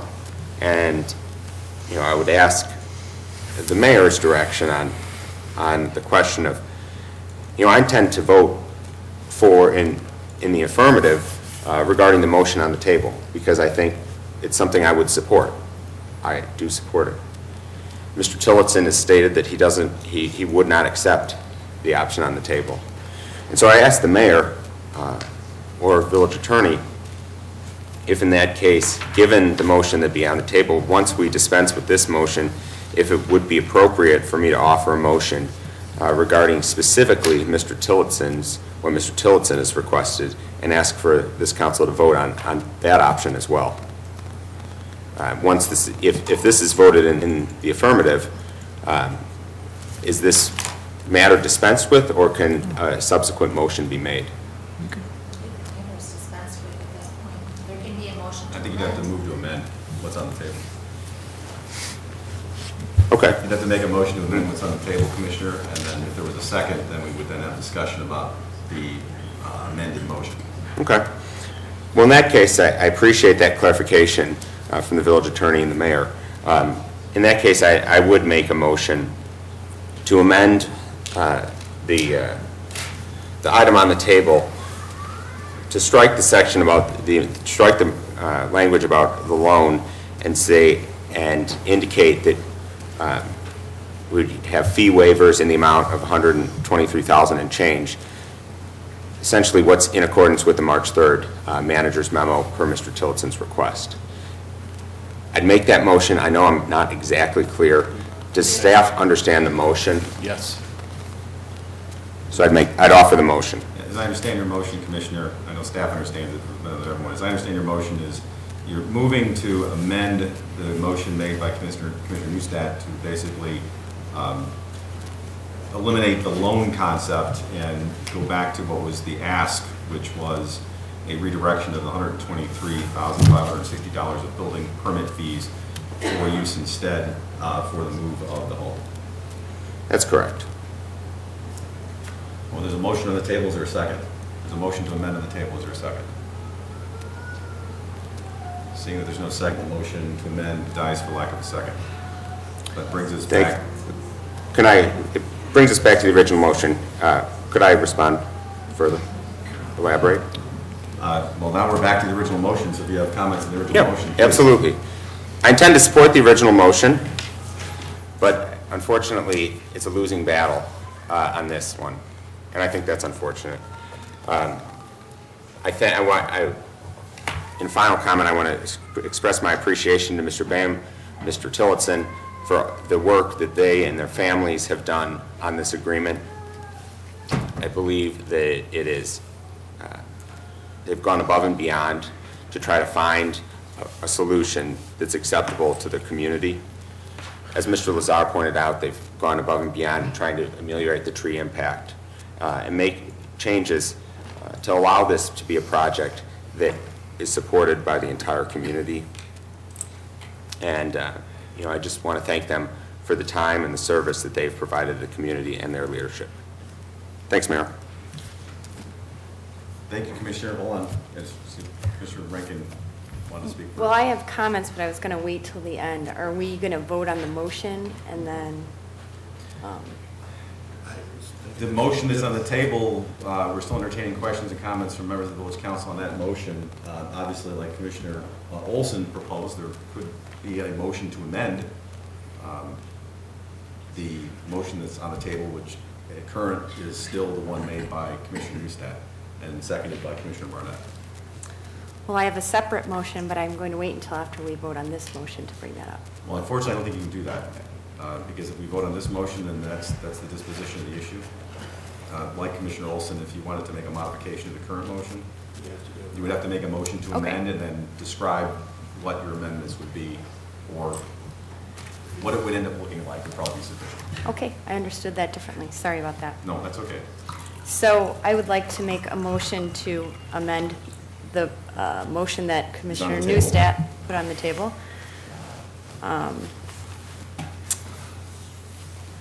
Which would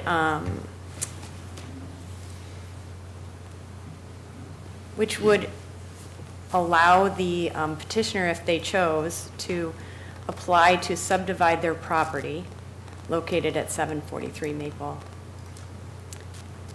And it would also accept the waiving of the $123,560 in building permit fees. Can you repeat that? Yeah. 743 is 942.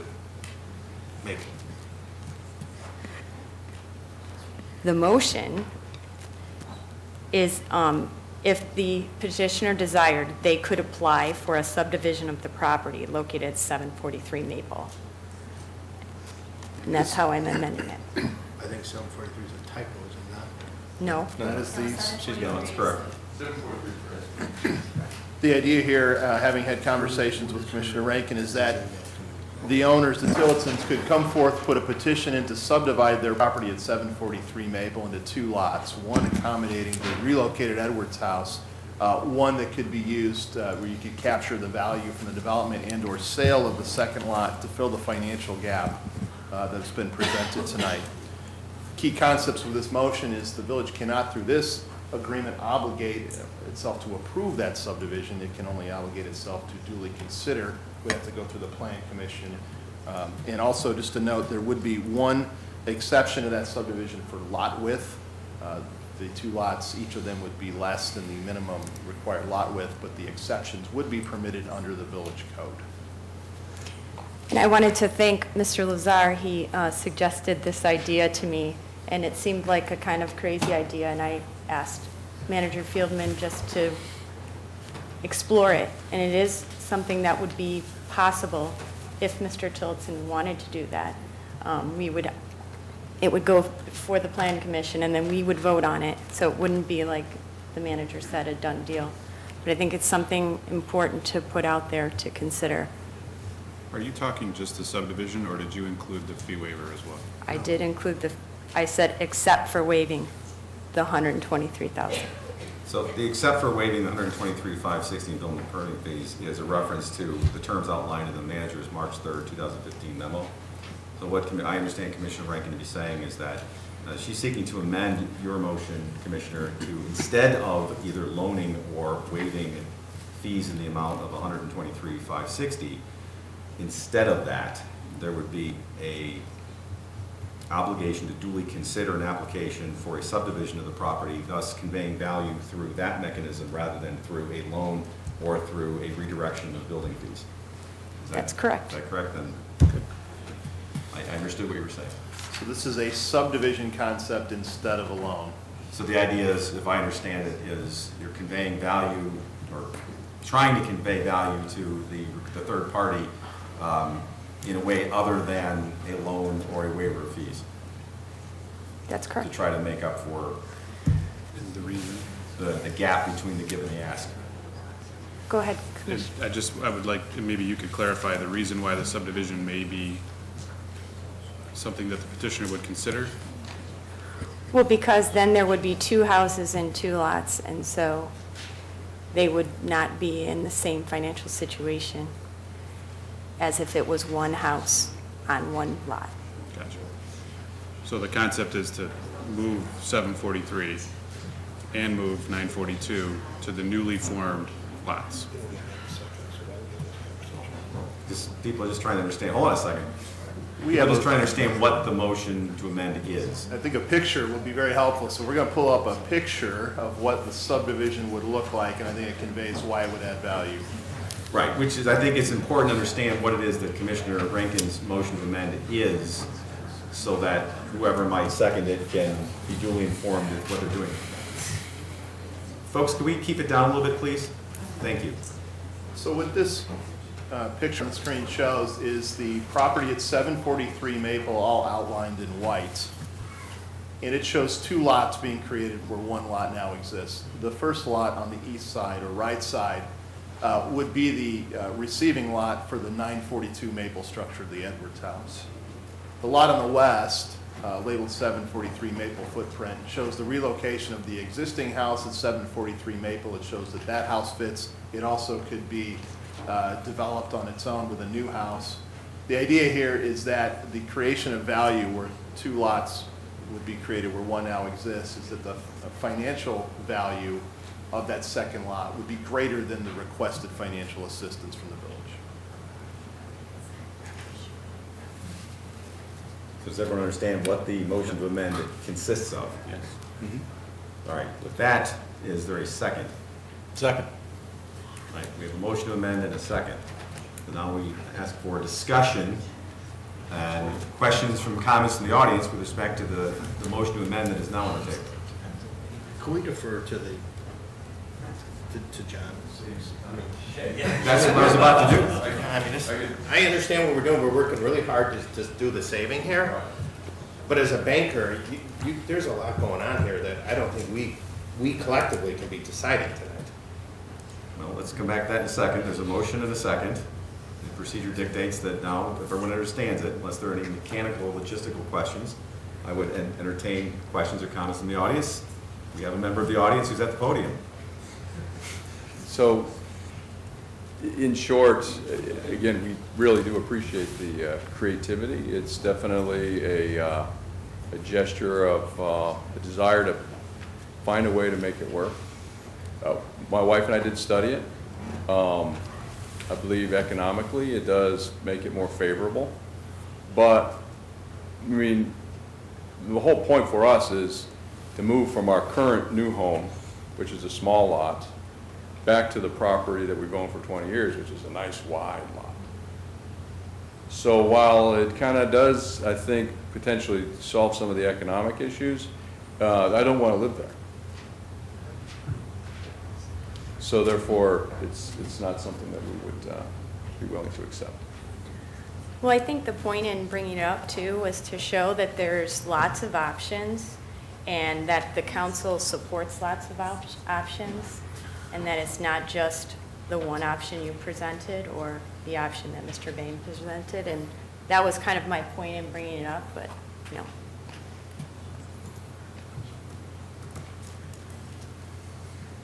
Any other questions or comments from the audience with respect to the motion to amend? We have questions or comments from the audience. Please, we need to come to the podium. I'm confused. They want to take that lot? Hold, sir, please. No, nobody can hear you until you come to the microphone. And there's a lady in front of you. Oh. I thought they were speaking together. Hi, Marge Earl, 4720 Florence Avenue.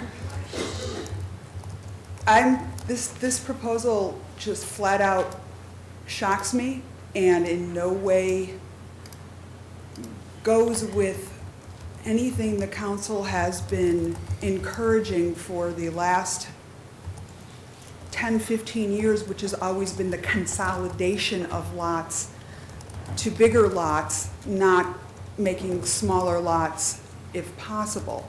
So this just kind of flies in the face of all reason. A house that size and making two below zoned lots, I mean, or two non-conforming lots out of it just seems contrary to any of your positions over the last 10 to 15 years. Thank you. Thank you. Sir, you're welcome to come back down. Laurel Bowen, 829 Clyde Drive. I think we're paying a stormwater fee for stormwater issues, and now you're willing to consider splitting a lot to cram another house on there, and that would totally take away from moving a historic house to a location where it fits.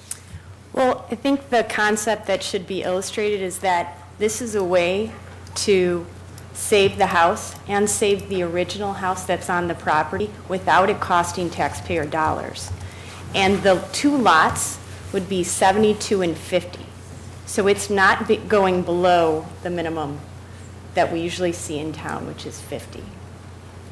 You'd still have to grant a variance for it. Would be an exception. Same thing. Well, we were all hoping that you would second David Olson's motion because that's what we thought was the most logical idea.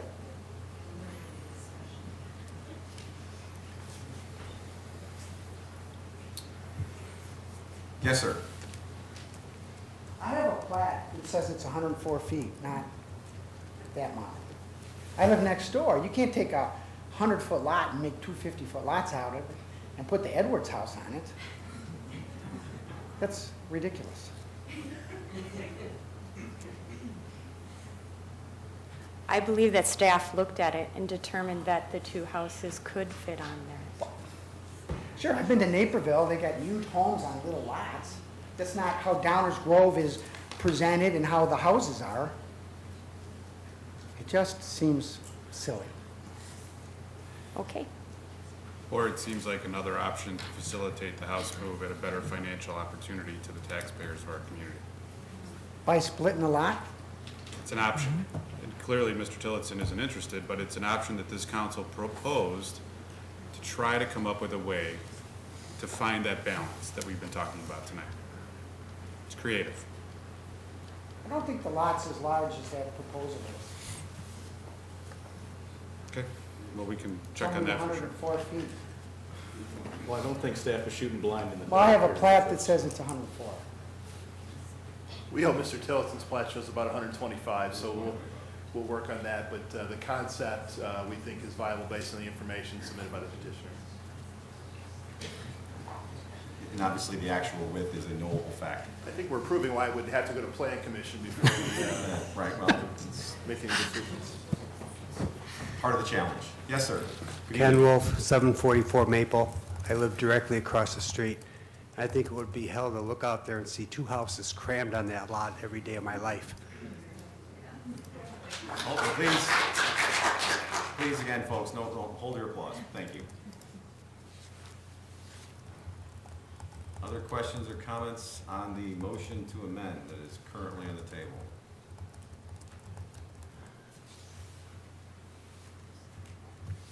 Good evening. Good evening, Hillary Dank, 433 Wilson Street. I appreciate the creativity here, but I'm concerned about staff time spent on something that hasn't even been proposed to Mr. Tillotson about his private property. I'm just going to read a quote that I've been holding on to all evening. The legitimate object of government is to do for a community of people whatever they need have done but cannot do at all, or cannot do so well for themselves in their separate and individual capacities.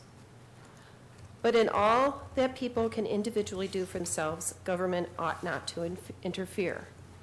I think in this situation, and this is a quote from our favorite president, Abraham Lincoln, I think the situation is illustrated pretty well in this private-public partnership that we're looking for. And this option is to save taxpayer dollars. We've used a lot of taxpayer dollars to get to all these different options. And I think that the original proposal is a very good option for our community. I'm saddened that it didn't get a second. Thank you. Thank you. Other questions or comments on the motion to amend?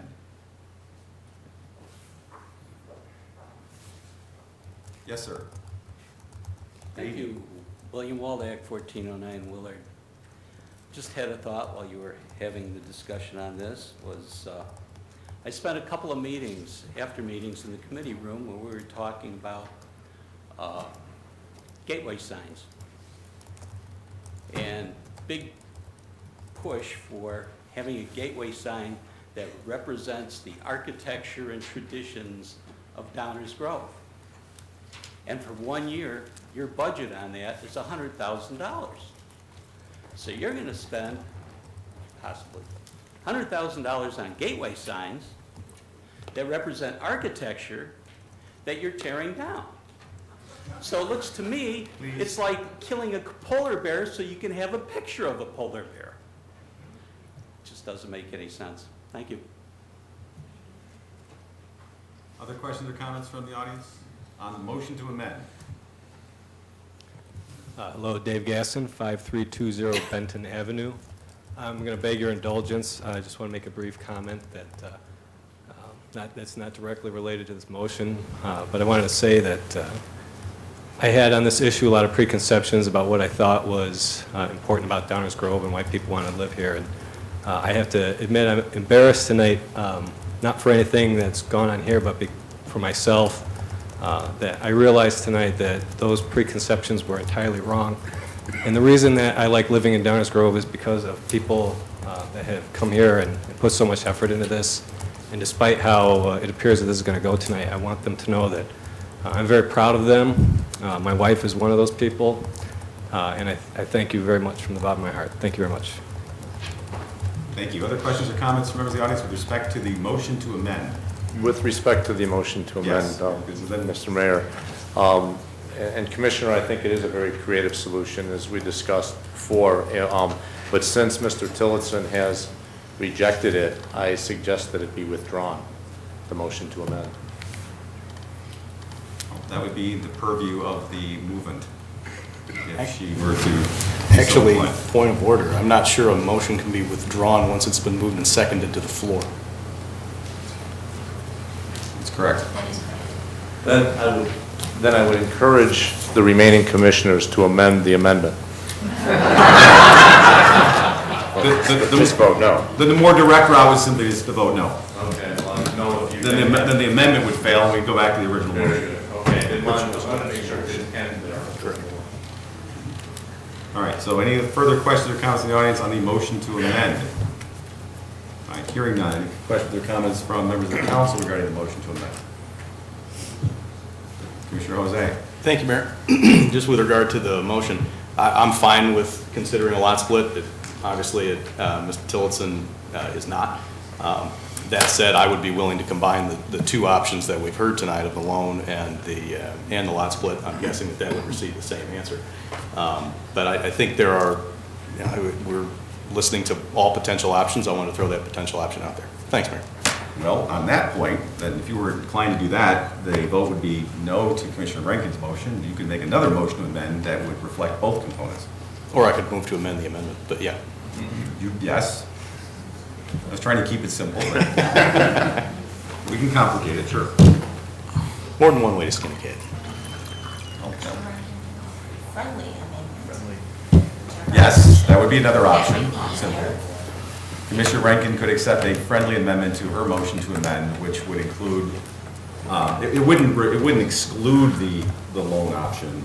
It would be an either-or concept. It would either be the loan that was described in Commissioner Newstadt's motion, or the lot split option that was described in Commissioner Rankin's motion. No, actually, I'm envisioning combining the two.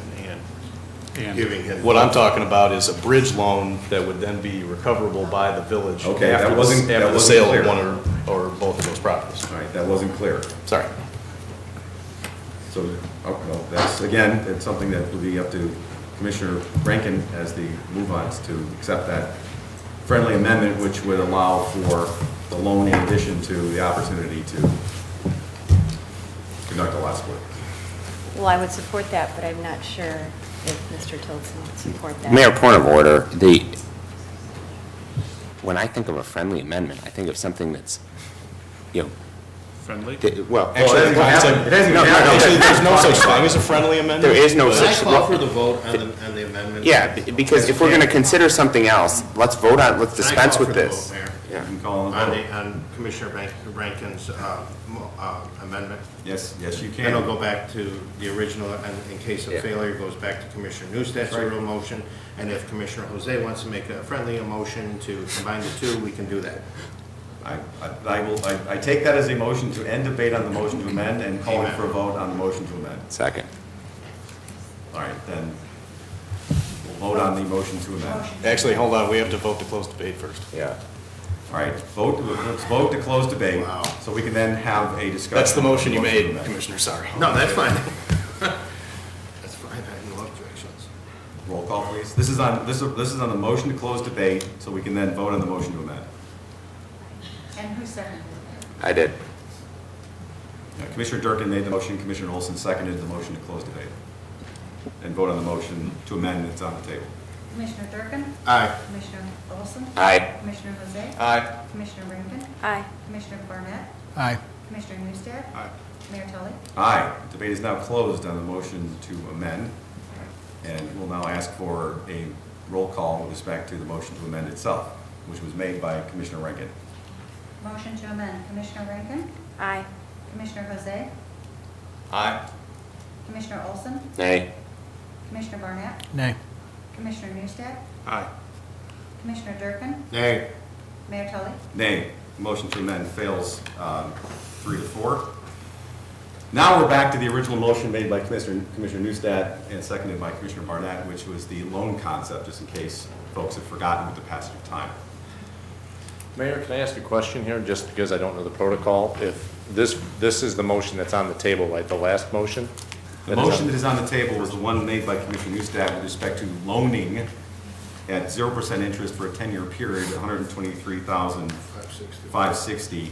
Just so I understand, because I don't, at one point, Commissioner Barnett said he would be open to discuss the proposal that I made earlier. If you vote, however you vote on this, is there any further discussion on that, or is it done? Well, I think, no, I don't think it's done. I think what I heard Commissioner Barnett say, and, Would you like me to clarify it?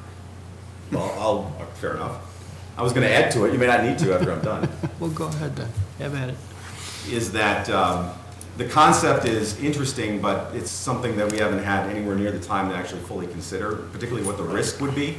Right. And we would need to quantify the risk of the even short-term ownership of the parcel, and we just haven't had the opportunity to do that. That's what I understood Commissioner Barnett to say. As long as that, a nay vote here on this, or a yes, or whatever it is, doesn't end the whole discussion about the other option. Mr. Bain, this council does not have the power to close debate in the community. Great. Thank you. All right, so now we're back to the motion. Are there any other questions or comments on the original motion? All right, because I haven't gotten, go ahead. Well, thank you, Mayor. I'm going to skip the motion to amend, because I think we all know what would end up with that.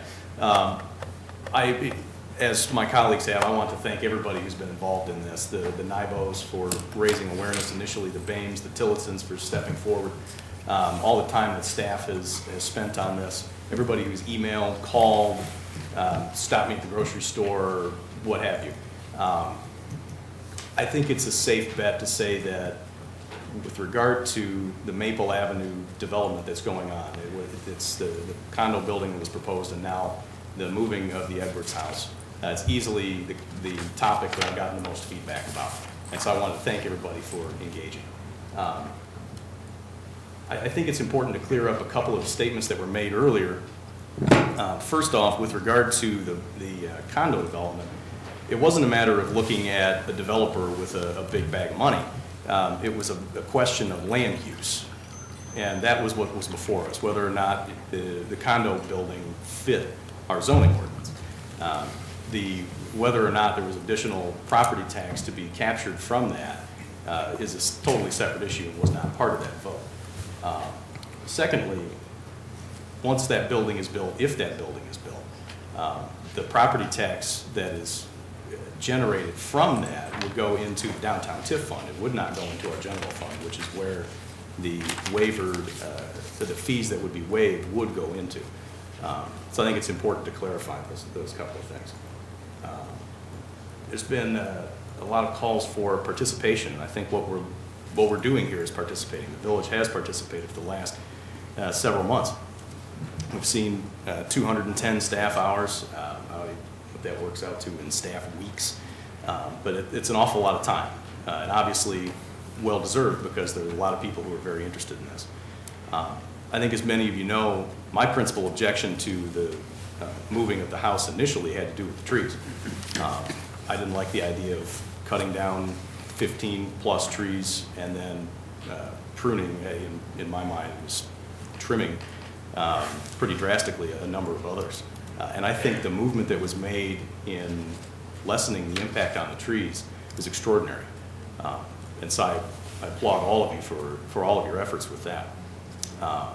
The idea of the public funds was not initially a deal breaker for me, but as things have moved forward and we've seen with the inauguration of our new governor and some of his budget proposals, the possibility of losing $1.2 million out of this budget and $2.4 million out of 2016 and beyond, that's a large amount of money.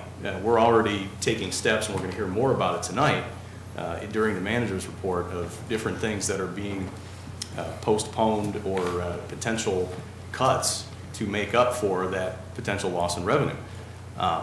It's very real. I mean, we were going to look at a long-planned fire apparatus purchase that's now being delayed. And that's just one of any number of things that would be on the table. And at this point, with the specter of essentially a Great Recession-sized hole in our budget, and the cuts that would come along with that, I'm not willing to put public dollars in a grant form into this project. I think it was brought up earlier that we are fiduciaries, and I take that obligation very seriously.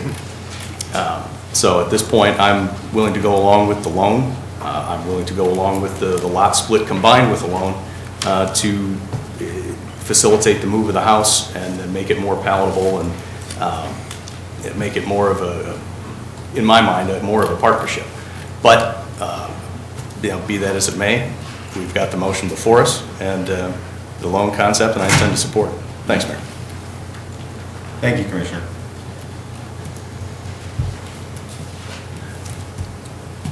I'm really glad that we have spent the amount of time that we have. I'm really glad that people have shared their views on this, and I'm glad we didn't give up in October. Glad we didn't give up in November. Glad we didn't give up in November. Glad we didn't give up in January. Glad we didn't give up in February. Here we are in March. You know what? We're still trying. Because Downers Grove is a lot of things, and one thing that isn't, always has been in my mind is a can-do community. We strive for ands, not ors. Can we have the condo development and the historic Edwards house? Can we save the trees and the house? And has been demonstrated by the numerous proposals. It's shifted, it's changed, but you know what? People didn't give up. They kept trying. And why do they keep trying? Because this community does value architectural and historic preservation. That's why everybody kept trying. Council does, the residents do, we do. And I'm really glad and I'm really appreciative of the time that staff spent. The time, nobody's counted up how much time the public has spent on this. I'd like to see that sheet. This is a real Rubik's Cube of a challenge, but this community has continued to try to figure it out. We're not going to let a puzzle stop us. There have been a lot of obstacles. Trees, differences of opinions between neighbors, differences in value judgments, financing, logistics. Should we spend any time on this? Should we? It's been tough, but we've kept working on this challenge. We've kept working on this puzzle, and I'm pretty proud of everybody for doing that. That's one of the things that makes me proud about Downers Grove. We had the condo versus house problem. We had the trees versus the house problem. And now we have public-private dollar problem. And I think that we can and should overcome all of those. Because Yeah, we are fiduciaries. I agree with Commissioner Jose 100%. But it's a lot more, we're fiduciaries of a lot more than just money. We are fiduciaries of the character and the future and the very nature of this community. And its character, its history, its pride, its appearance. I don't know how you put a dollar amount on that. But you know what? Everybody in this room already has. You live here. You either moved here, you were born here and didn't leave, but you did something to express the dollar sign value that you put on the character, the history, and the traditions of our community. You're all here tonight. You live here in Downers Grove. You stay here in Downers Grove, you came to Downers Grove. There's no question in my mind that there's value in this proposition, whether it's the numerous letters and emails that we've received, the resolution from the 1846 Blodgett House folks. We even get a letter from an Illinois State Senator, Chris Nybo, voicing his support of saving the house. And I'm reminded, and I do want to go back to the bigger picture, because I think it's kind of been lost in the rearview mirror of the condominium discussion. There's a bigger picture here, and I remember that meeting very well, about how there was, even those who were in favor, who felt like they were compelled to vote in favor of the condominium development, said over and over and over again, gee, I'd like to save the house. I wish I could save the house. I wish I didn't have to vote for this. Can we also save the house? Here's our opportunity to do that. This community is and will be viewed through its actions or its inactions. And we've spoken very loudly about the importance of historic preservation. It was put up again, our motto is preserving the balance between tradition and progress. That's our motto. Those are our words, but we will be judged by our actions. And if we don't take steps to preserve something like this now, when? When it's too late? When we look back at the photographs of the house and what Maple Avenue used to look like, I think it would be a real shame, and shame on us if we don't collectively work this out, which is why I'm glad we haven't given up. And if we look at the bigger picture, let's go to the money for a second, because I credit everybody for figuring out the Rubik's Cube of moving the house and the trees and dealing with all the different neighbors, and everybody obviously has a stake in this. Those who live on the street, and also, as was mentioned earlier, those who live in the community, because Maple Avenue doesn't just belong to Maple Avenue, it belongs to the whole community. And this community has stepped up before and contributed public dollars to historic preservation. Usually we've gone out and raised it or allowed another organization to raise that money and then had it redirected to supporting historic preservation. Was it on the scale of $123,000? No, but we've done it before. There was somebody mentioned economic development earlier, where we see value in something, whether it's a corporate headquarters or whether it's attracting a business to our town or whether it's making sure a business doesn't leave town. We will do things creatively to incentivize that company to stay here because we see value in it. And you're right, I think it was mentioned earlier, is this a value proposition? You betcha it is. And I know that people can view it as different value in their own eyes. Of course you do. But I think as collectively this community and its history show, again, that we do place value on this. So whether you can add it up with an abacus or whether you can feel it in your heart, it has value. And I think it's worth contributing towards. Going back to that bigger picture, we wouldn't even be, first of all, this isn't a waiver in the purest sense. It's a redirection of funds that the developer would have to otherwise pay the village to another cause. And again, whether you believe that cause is worthy or public or private, people are entitled to their opinions. But that's the concept. And that 123,560 we wouldn't even have to be talking about if it wasn't for the Maple Avenue condo development. If the condo development didn't take place, we wouldn't be talking about the house, we wouldn't be talking about the money. There would be no money. So let's go back to that and proposition and go back to the comments that I think all of us made in some way, shape, or form back in December about, gee, wouldn't it be nice if we could also save the house? Yes, we can. Tonight's the night we can do that. We could have seconded Commissioner Olson's motion or made the original motion. I unfortunately am in a position as mayor, I cannot make or second motions. If I could, I would have seconded Commissioner Olson's motion because I do think this is a worthwhile investment. We're talking about money that wouldn't even exist but for the condo development. And it would answer that question that was spoken many times in this very chamber back in December, which is, wouldn't it be nice if we could do both? Here's the opportunity to do it. And yet, like the sand in an hourglass, it's slipping through our fingers. And that's really the problem here. We don't have time. I'm confident that if we had time, the money could be raised. There's just not time to do that. It's time. What we need to do is we need to act. Now, would I love to have a loan get paid back? You betcha. I don't disagree with anything anyone said about our financial condition. Our financial condition is sound, but we face stormy challenges with respect to what's going on in Springfield. No question about it. But this is a the money comes again from the condo development that wouldn't be here but for that. And that condo development will, if it goes as promised, will continue to return dollars to this community above and beyond the current use of that parcel. So can we get both? Yes, we can. We can get the revenue from the condo development, get the condo development, divert a portion of that. I think that was actually quite compelled by the illustration that Mr. Tillotson put up there as to, if you look at the grander financial scheme, peeling off this little amount in the grand scheme to both get the condos, the revenue from the condos, and to save the historic Edwards House, win-win, win-win. The loan is a great idea. I don't have no problem with the loan idea if it works, because of course we'd like to get the money back. Who wouldn't? And I think that if we had time, we could probably get this so that the funds could be raised in a manner that it could be paid back to the village. I don't think we have that time. It's just a sad fact. But what we won't have if we don't take action is, and definitive action will actually work, is we won't have the home. And we'll be trying to explain to future generations why we sat here tonight and didn't do the right thing. So I will vote in favor of the loan because it's a no-brainer. Of course, if I can give out the money, save the house, and get the money back, who wouldn't do that? But my preference would have been, if I could, if I had the power, to have seconded the motion or made the original motion to make sure that this actually works on the timetable that we are given and our control. That would have been my strong preference, and that's what I would have done. And reasonable minds are going to disagree on this. We've heard it in the audience tonight, so we don't need to debate or argue about that further. It's a difference of opinions, a difference of value judgments. I happen to place higher value on the character, future, and tradition of my community.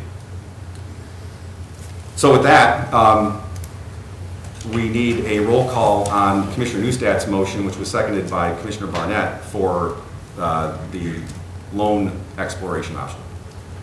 Commissioner Newstadt? Aye. Commissioner Barnett? Aye. Commissioner Jose? Aye. Commissioner Olson? Aye. Commissioner Rankin? Aye. Commissioner Durkin? Aye. Mayor Tully? Aye. Motion passes unanimously, 7-0. And just to wrap up on this, to go back to Mr. Bain's question, I don't know if there's time for it, but if there's still some other white knight possibility, then I don't think anybody would not listen to it. Just one point of order, Mayor, if you don't mind. Regarding the loan, I mean, I think if the loan is accepted, it has a 10-year payback period with 0% interest. So there is time to raise the funds if it can be done. So I don't think, because of the approval here, that the fundraising necessarily stops. Well, we'll see. All right, that brings us to the end of our active agenda. It brings us to item 8, which is our first reading or our workshop agenda. This is the portion of our agenda where we entertain items, presentation, discussion. We will not be acting on these items at this point in time, but may at a future date. I want to thank those who have been waiting for some of the items on this part of the agenda for their patience. I can guarantee you that there will probably be no motions to amend during this portion of the agenda.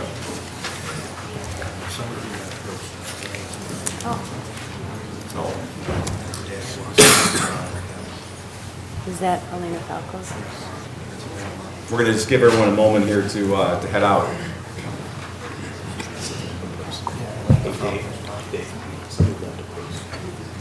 It's Mrs. Solomon's purse.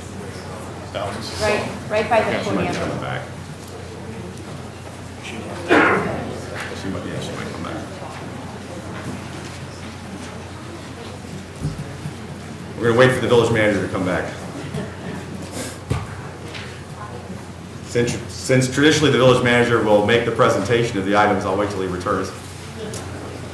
He was out doing a good deed. But I think the best presenter for the first item on tonight's first reading is our Director of Public Works, Nan Newland, who will present information about an authorization to amend a contract regarding Class 6. Hold on, ma'am, please. I think it's because of the noise in the audience.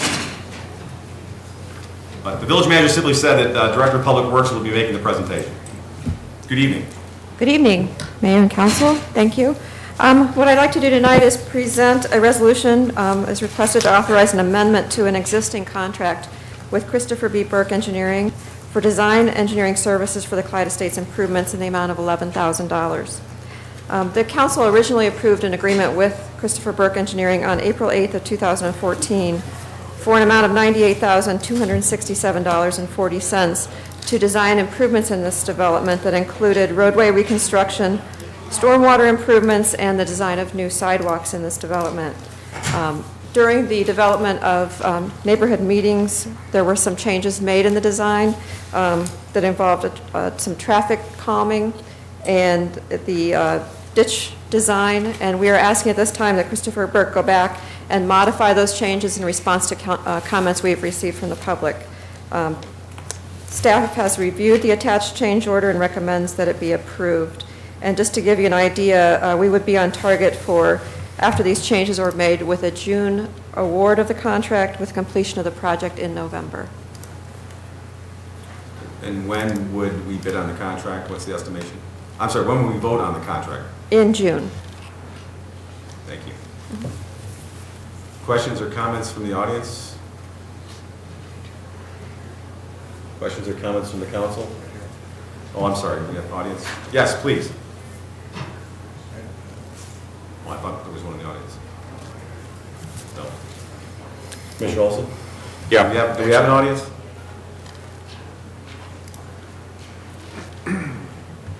Good evening. Good evening. Laura Bowen, 829 Clyde Drive. I'm not really clear what I just heard. What is being proposed? Exactly. What was just presented is the current state of the project and the timetable for when it would be completed after it goes back for the changes regarding the ditching that Ms. Newland just described.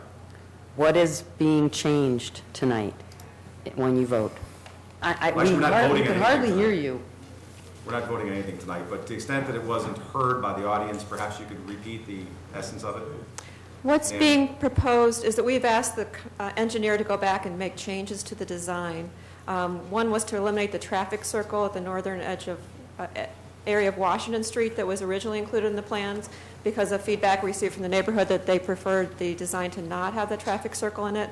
We also modified the grading of the southern area where there were we created the two intersections for traffic calming to save the trees there. So that was to save the 3 trees as well as to modify the ditching so that it was a shallower ditches throughout the subdivision.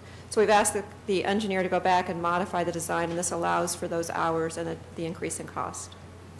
All right, so the current item that's being proposed is the change order to the contract to go back and do that redesign. Yes. That's all that's being presented right now. We're not voting on anything tonight. So with that clarification, questions? What about the sidewalks? We've been talking about sidewalks for 5 weeks now. Has that not been addressed, readdressed? Well, maybe when we have some discussion by the council, you might hear some folks with some thoughts on that topic. Well, we've been talking about the fiscal issues, the fiduciary responsibility here. We have a real genuinely unique neighborhood that rarely sees any neighbor turnover, and we chose to live there because it's a quiet country lane. And I want to thank you, Mayor, for coming out and spending Sunday with us, walking the entire Clyde Estates. I'm disappointed that no one else on the council took the effort to do that. For 10 years ago, nearly 10 years ago, you had a sidewalk meeting for 7 different streets in the village, one of which was a short area in Washington Street in Clyde Estates. None of us knew about this, and all of a sudden there was a sidewalk there. I'd like to urge the council to direct the village management to readjust their procedures and make them consistent in how you communicate with residents about developments that impact their neighborhoods and that cost the village. You've spent quite a few months on this Maple Avenue issue, and I know the staff was involved with council members walking Maple Avenue, and that was moving a house. That wasn't redesigning a neighborhood like ours. You spent $8,000 on a bridge on Webster after you put a sidewalk on Webster a few years back. $8,000 on a sidewalk across St. Joe's Creek, and it's below grade. I walk frequently in this village, and I'm on sidewalks. I'm usually in the street because there's so many sidewalks that are covered with water. One, in fact, is recent development on Lyman, down by 55th Street. It's full of water. How do we know that anything that you people are developing or proposing with our tax dollars are going to work out right and solve an issue? We've never asked for sidewalks in Clyde Estates, and this is, what, $300,000 project just for sidewalks? And we're not going to get the money that you expect to get every year from the state if the budget is going to be balanced in our lifetime. So we all need to kind of give in and give up some things that we shouldn't have anyway because we're not asking for them, and we're talking about historic preservation, and Clyde Estates is historic. So I ask that you consider that. I also want to read a quote from Reagan back in '73. He said, "We can set a common sense course between those who would cover the whole country with concrete in the name of progress and those who think you should not build a house unless it looks like a bird's nest or a rabbit hole." And I wish that we would use some common sense and consider the residents and what we're asking and what we need. We need the road paved. Simply, that's it. The paving is necessary, and it's been 30 years since Clyde Estates has been paved. That's all we want. Thank you for your comments. Please, again, no applause. Thank you. Good evening. Hi, Noreen Hess, 6004 Clyde. I didn't come this evening prepared to speak, but just after a few things here, I do have a few things to say. First of all, thank you, Mayor, for coming out this Sunday. We really do appreciate your walking our neighborhood with us. Secondly, on the comments about the proposed amendment for the traffic circles, I was wondering if there are going to be any other options for the residents to see the new proposal for these traffic circles, because I'm not sure what is being proposed, or if, the residents would like to move forward with it. So would like to know if we'll have an option to look at that again or have a few more resident meetings. Secondly, I have to look back. I've been coming to a few of these meetings, and I have to look back in the minutes, but I was under the impression there was going to be a vote tonight on sidewalks by the council. And I don't think I'm wrong on that, but I was under the impression that there was going to be some sort of vote tonight by the council. Is that inaccurate? There will not be a vote tonight. Okay. There probably, once we get to it, will be a discussion about this item, which is including dollars to change the contract with the engineering firm regarding the design of the project. I wouldn't be surprised if there was discussion by members of the council with respect to the scope and direction of that design project, and not only itself, but as it impacts the broader project. Okay. There may be some discussion or even direction in that regard.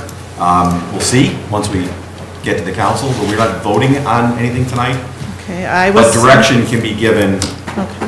When do we think that? I guess what I'm that saying will is be? stay tuned. When do we think that will be? Before or after the election? No, well, direction may be, hold on, please, folks. I'm not trying to be vague on purpose, but we haven't even had a chance to say anything yet. And there will be a discussion which may or may not include elements of the project, including sidewalks.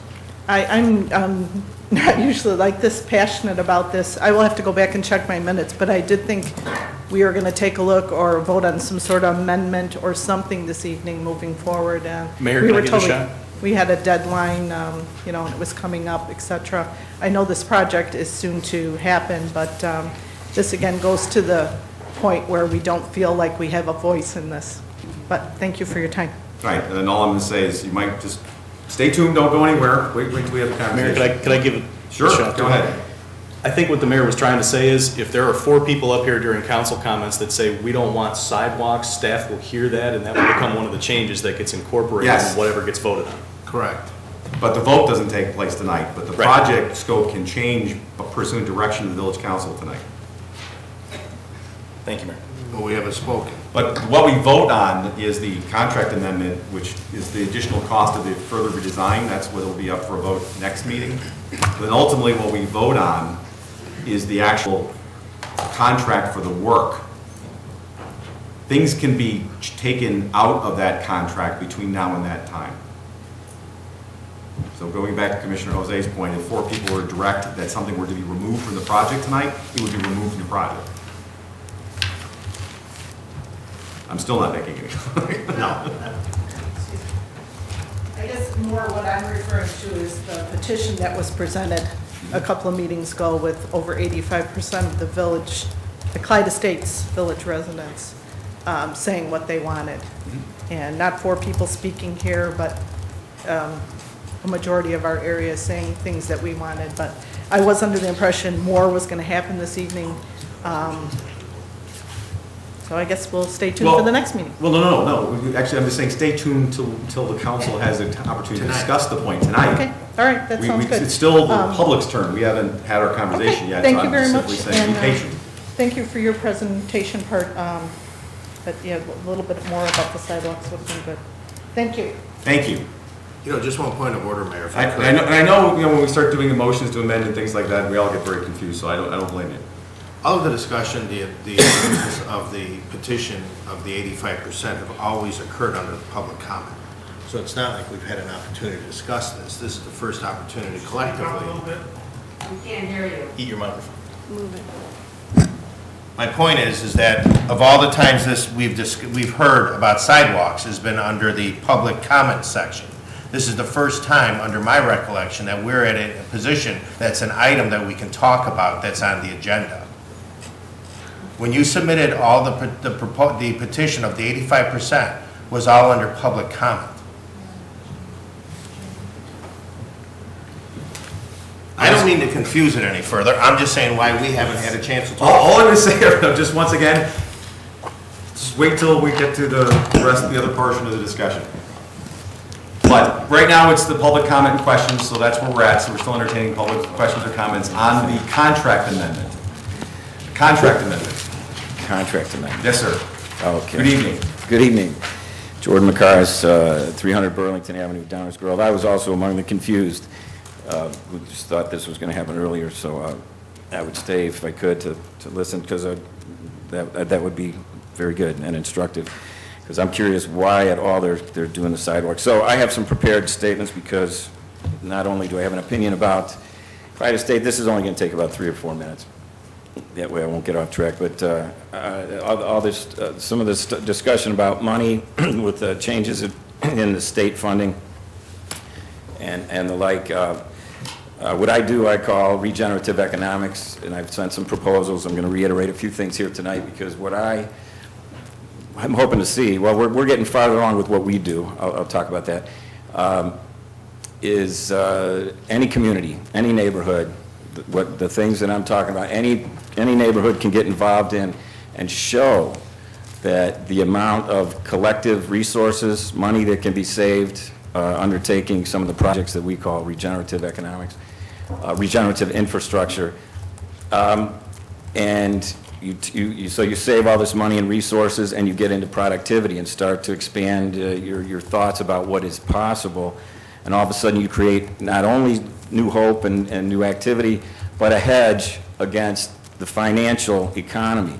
The financial economy rules everything that we do. We have to do taxes, and we have to inflate things and create this thing that we have to sort of keep up with, and you guys are looking right in the face of something that you cannot keep up with. I've talked to people at Hinsdale when they were in the midst of the strike there, and I told them there's no way that you can satisfy, they averted the strike, but what the teachers want there, they cannot supply. The present economy simply cannot accommodate their wishes. It can't give them enough money so they can live in Hinsdale and teach in Hinsdale, because the economy, the financial economy is driven by all these financial mechanisms that just inflate things so much.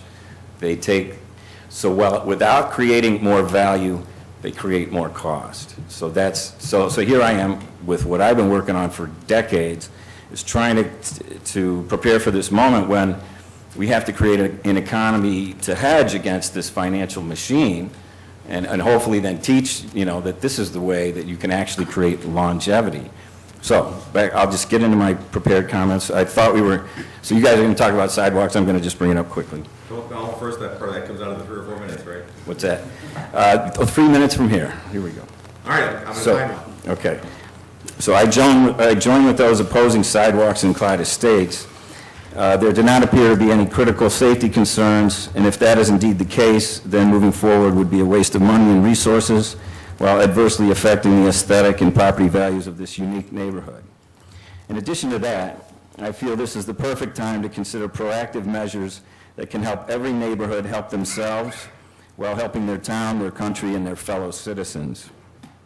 I do not believe it is possible to overstate the economic, ecological, and sociological challenges we are now facing. And by we, I mean all Americans, every citizen of Earth, including every single person in this town.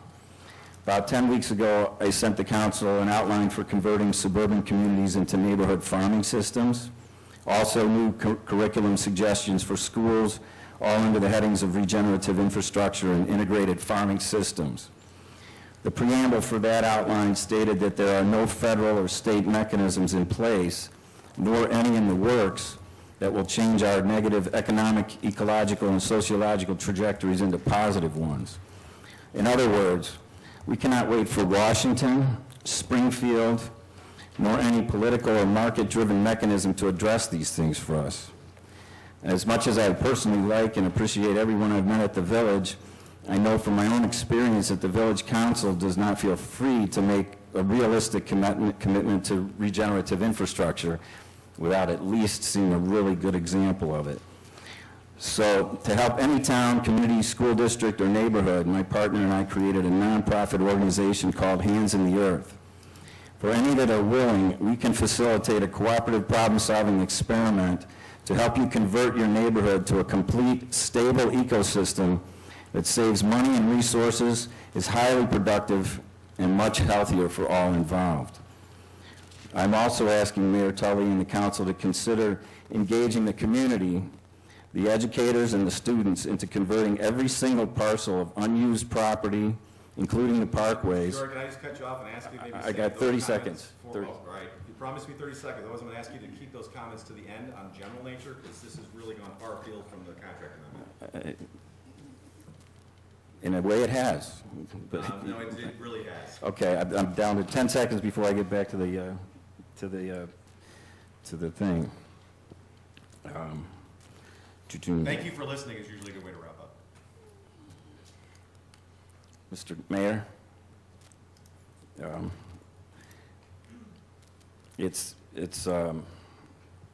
you didn't give me my full 3 minutes. That would have helped. So, and I was just asking you guys what I've already asked you. This is important. You know, we can put these things off and act like everything is hunky-dory in the world, and it isn't. All I'm asking is to save these comments for comments of a general nature at the end, because they're not related to anything on our agenda. I know there were other people in the audience here tonight that... If you wouldn't interrupt, Mayor, certain people like me, when I asked for 3 minutes, you know, really, we wouldn't waste the extra 20 seconds that we just wasted. No, sir, but in fairness, you did ask me to stay on. You did say you were going to stay on topic, and you didn't. So Mayor, I did not say that.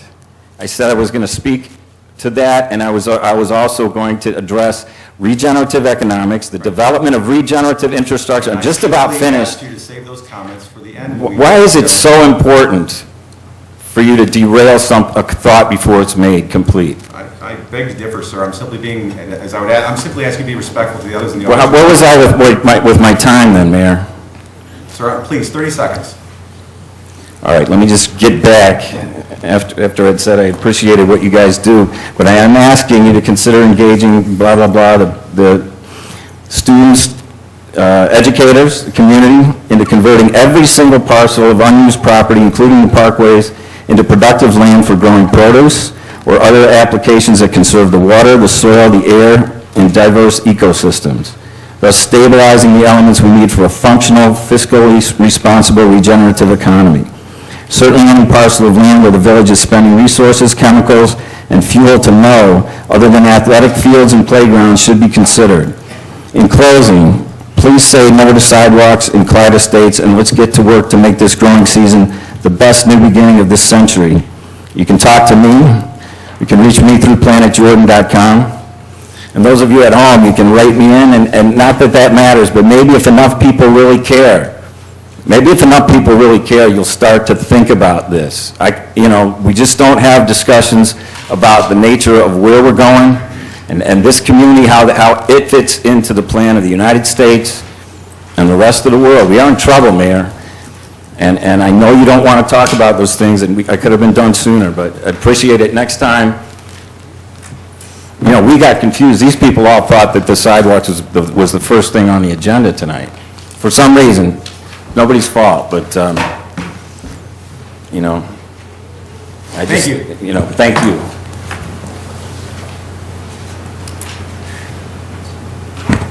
Good evening, sir. Good evening, Mr. Mayor.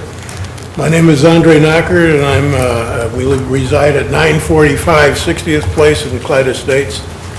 I'm here to ask the council to reconsider the construction of sidewalks and retention ponds. We are concerned about the removal and damage to the mature trees and shrubs.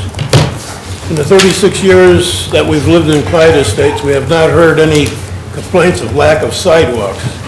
As for the retention pond, the existing grass, trees absorb a good amount of the water. Also, who's going to maintain the pond? We hope you listen to the 85% of the residents who don't want redevelopment in Clyde Estates. Thank you. Thank you, sir. Other questions or comments with respect to the proposed amendment to the agreement with the engineering firm regarding the design of Clyde Estates? I'll try to stay on point. We're talking about the amended contract, and I believe this is Miss Newland.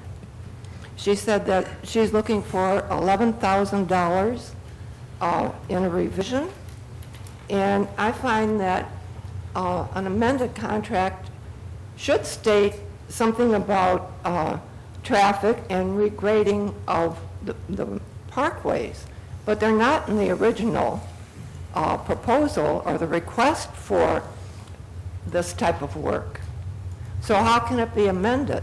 And if it has to be amended somehow, why would it cost $11,000 to change a couple of blueprints when computers do it very quickly? Anyway. Not by themselves, though, last time I checked. What did you say? Not by themselves, they don't. Well, $11,000, somebody's being overpaid. Anyway, that's my point. I do not. I designed a house not too long ago. You did build a beautiful big house. Well, I have to say, it does cost a lot to change plans. But now, if you were changing something that was requested, but this was not requested, so I would think the contractor, Burke, would have to eat this excess work that he did for nothing. Thank you. Thank you for your comments.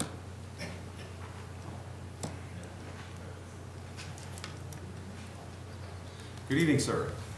Good evening. John Polifka, 6016 Washington. This concerns the contract amendment. Thank you, sir. I trust you each got my email about how I feel about the traffic circle. That I really do think it was a good solution to traffic problems. So I would suggest that not be eliminated, save some money there. I have to agree with the reditching, the profile of the ditches. I would go from presently a 10 to 12-inch deep ditch in front of my house to something over 2 feet deep. So if that profile could be changed and lessened, I think aesthetically it would be great. And I'm within 75 feet of the high point where water drains from one watershed to the other. So that's kind of a radically deep ditch. And as far as the other revisions of the calculations. That is warranted, I believe, because of the redesign of saving 2 trees in that water retention area. Thank you. Thank you, sir. Other questions or comments on the proposed contract amendment?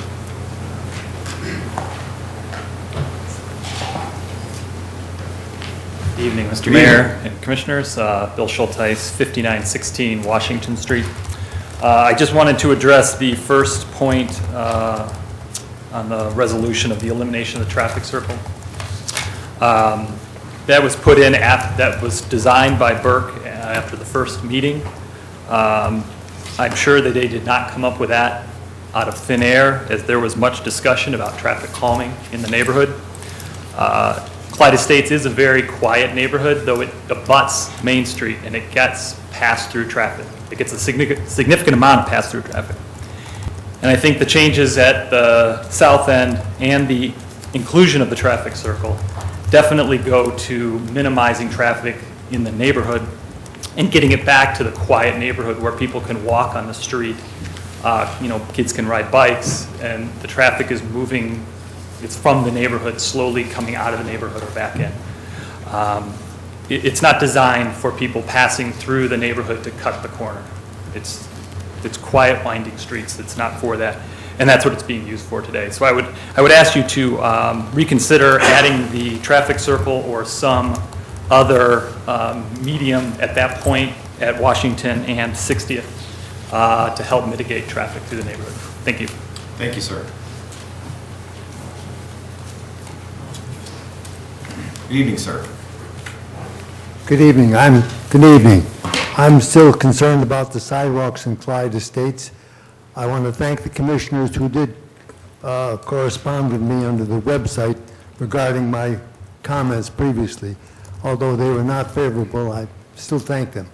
I do want to comment that I talk to people passing my property when they're walking their dogs, and I've asked them, would you use the sidewalk if it was available? No, we'll use the middle of the street as they always have, so that'll tell you what they're going to do with the sidewalks. They'll ignore them. Thank you. Thank you, sir. Any other questions or comments from members of the audience? Let's take someone who hasn't spoken yet, please. Good evening. Good evening. I'm Connie Butler at 5925 Washington. It's just a point of question. Will we have a chance to talk about sidewalks tonight? I think several people already have made their views on that very clear. Is that yes? Because we're talking about the amendment right now, so I don't want to be out of order. Well, if you want to share with us your opinion on the sidewalks, actually, I think I recall your views pretty clearly from the last few times, but if you'd like to remind us, please do. First of all, I would also like to thank the opportunity for the conversation. Several weeks ago, Tom and Andy from your village spent several hours with B. Bennett and me, where we were able to ask questions and found out just a whole lot of information. And without being smart aleck or whatever, has the depth of this been discussed with each of you? Has the village presented this to you in depth of what all this is going to involve? Yes, actually, in my experience, we've probably had this presented to us in advance of voting on an actual construction contract, more than I can recall. So everybody is very clear about how they're moving water from one part of Clyde Drive to put it into the retention pond in the middle there, which will be water where there's not water now. And that has everybody either driven through all the streets in Clyde or walked through all the streets in Clyde? Has every member of the council done that? Some of us have run, walked, and driven. Would I be out of order if I gave each of you pictures of Clyde? I have, that my husband took. Would that be? That would be perfectly fine. If we wouldn't mind, you can hand them to Mr. Baker there on your left, and he can pass them down to us. There was an article, what led me to do this, I asked my husband yesterday if he would take some pictures. And what led me to think about it was, there was an article in the Tribune that said recently, don't trample on Olmsted's park treasures. And so much of what you've been talking about tonight in Downers is tradition and progress. And you have a responsibility for safety and roads and all of that kind of stuff. But there are two communities, neighborhoods in Downers Grove, which are unique. One is Clyde Country Estates, which you probably know came out of people moved from Berlin and Cicero, and funded by Clyde Federal Savings and Loan years ago. It was built to be a community outside of town with, it ended. And then when the village decided to move into 61st, then they opened it up. So it was never designed to have traffic coming in and out. And so the pictures is not marks on a map which says we're going to move this, we're going to move that, we're going to move that dot. These are the houses that we live in. This is the community we live in, and you can see the streets. This is a problem. The streets haven't been repaired in for so long. I live here at 5925 Washington, which is over here on the left. This is Washington at 59, looking south. And you can see the sidewalk here, okay? So probably is about 12 feet from the street to the edge of the sidewalk, and another, 3 feet for the sidewalk. So as you look through these pictures, and you can look at the next one on Webster Place, when you are moving from the street into 12 to 15 feet into the property, you can see what is happening to our environment of Clyde Country Estates that we moved into.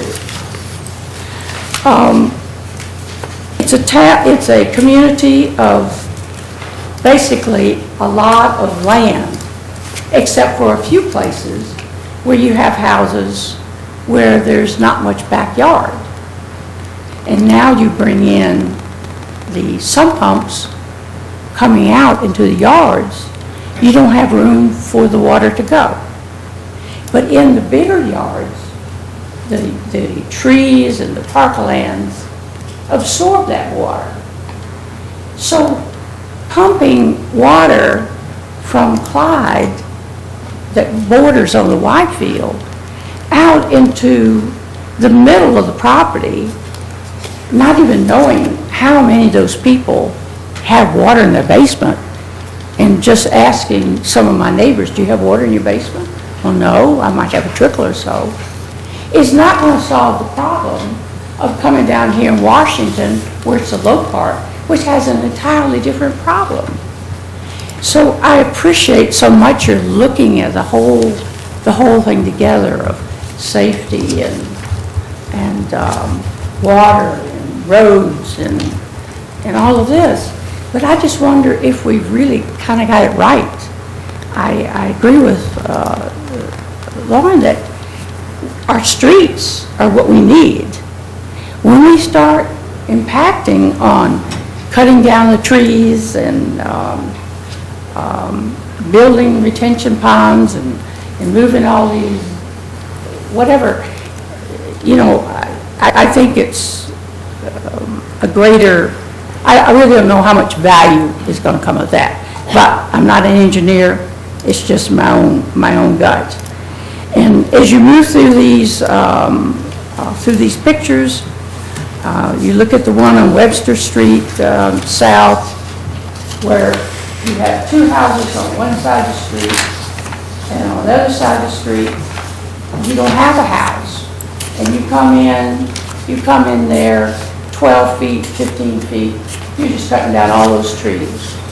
You come down Webster Street, where you propose sidewalks, and you don't have anybody living there where the sidewalks are. You're cutting down all the trees that are on the corner of 59th Place and Webster Street. And so when you cut down the trees and you put sidewalks on all those properties, what are you doing to the water absorption within that community? To me, it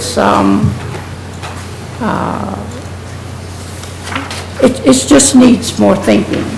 Certainly, paving the streets is a no-brainer. Doing the sidewalk thing, doing the other stuff, I strongly question. So thanks a lot. Thank you for your comments. Good to see you again. Thank you. Any other questions or comments from the audience regarding the contract amendment? Hearing none, we'll go to further comment on the contract amendment. Contract amendment. I'm just following up with comments that have been made regarding Clyde Estates, not necessarily the amendment, but you, in other neighborhoods, which I've mentioned in the past, but that was just in public comment, so maybe a rerun will help. You've handled traffic issues in other neighborhoods with signs that say, no cutting through at this time, between this time and this time at rush hour. You've done it on Webster, you've done it on Washington, you've done it over on 57th Street. There's probably other streets that I'm not familiar with because I don't see all the signs. But why are we totally reworking everything when you've never done a roundabout in Downers Grove before to address traffic issues? Just because we have grass with trees, all of a sudden there's an opportunity to do something unique and totally change something that all when you could use a sign, it's a police issue. It doesn't necessitate this tremendous expense and changeover. And I also question, you let this RFP and this contract out to Christopher Burke, and it sounds like there was a great discussion with council when you agreed to this contract with them for $100,000. So I don't know what the presentation was that was made to you, but why was the community that it affects left out until August 13th when we had the first meeting after the $100,000 was spent with the design contract? Why would you not talk to neighbors where this whole project is going to be built before you even decide what you're doing with it? And you're talking to a contractor and a council that doesn't live there, and you're not even sharing any of that. That's what I was mentioning first when I spoke before, is why are we not directing management to make your developments in neighborhoods consistent with speaking with the residents?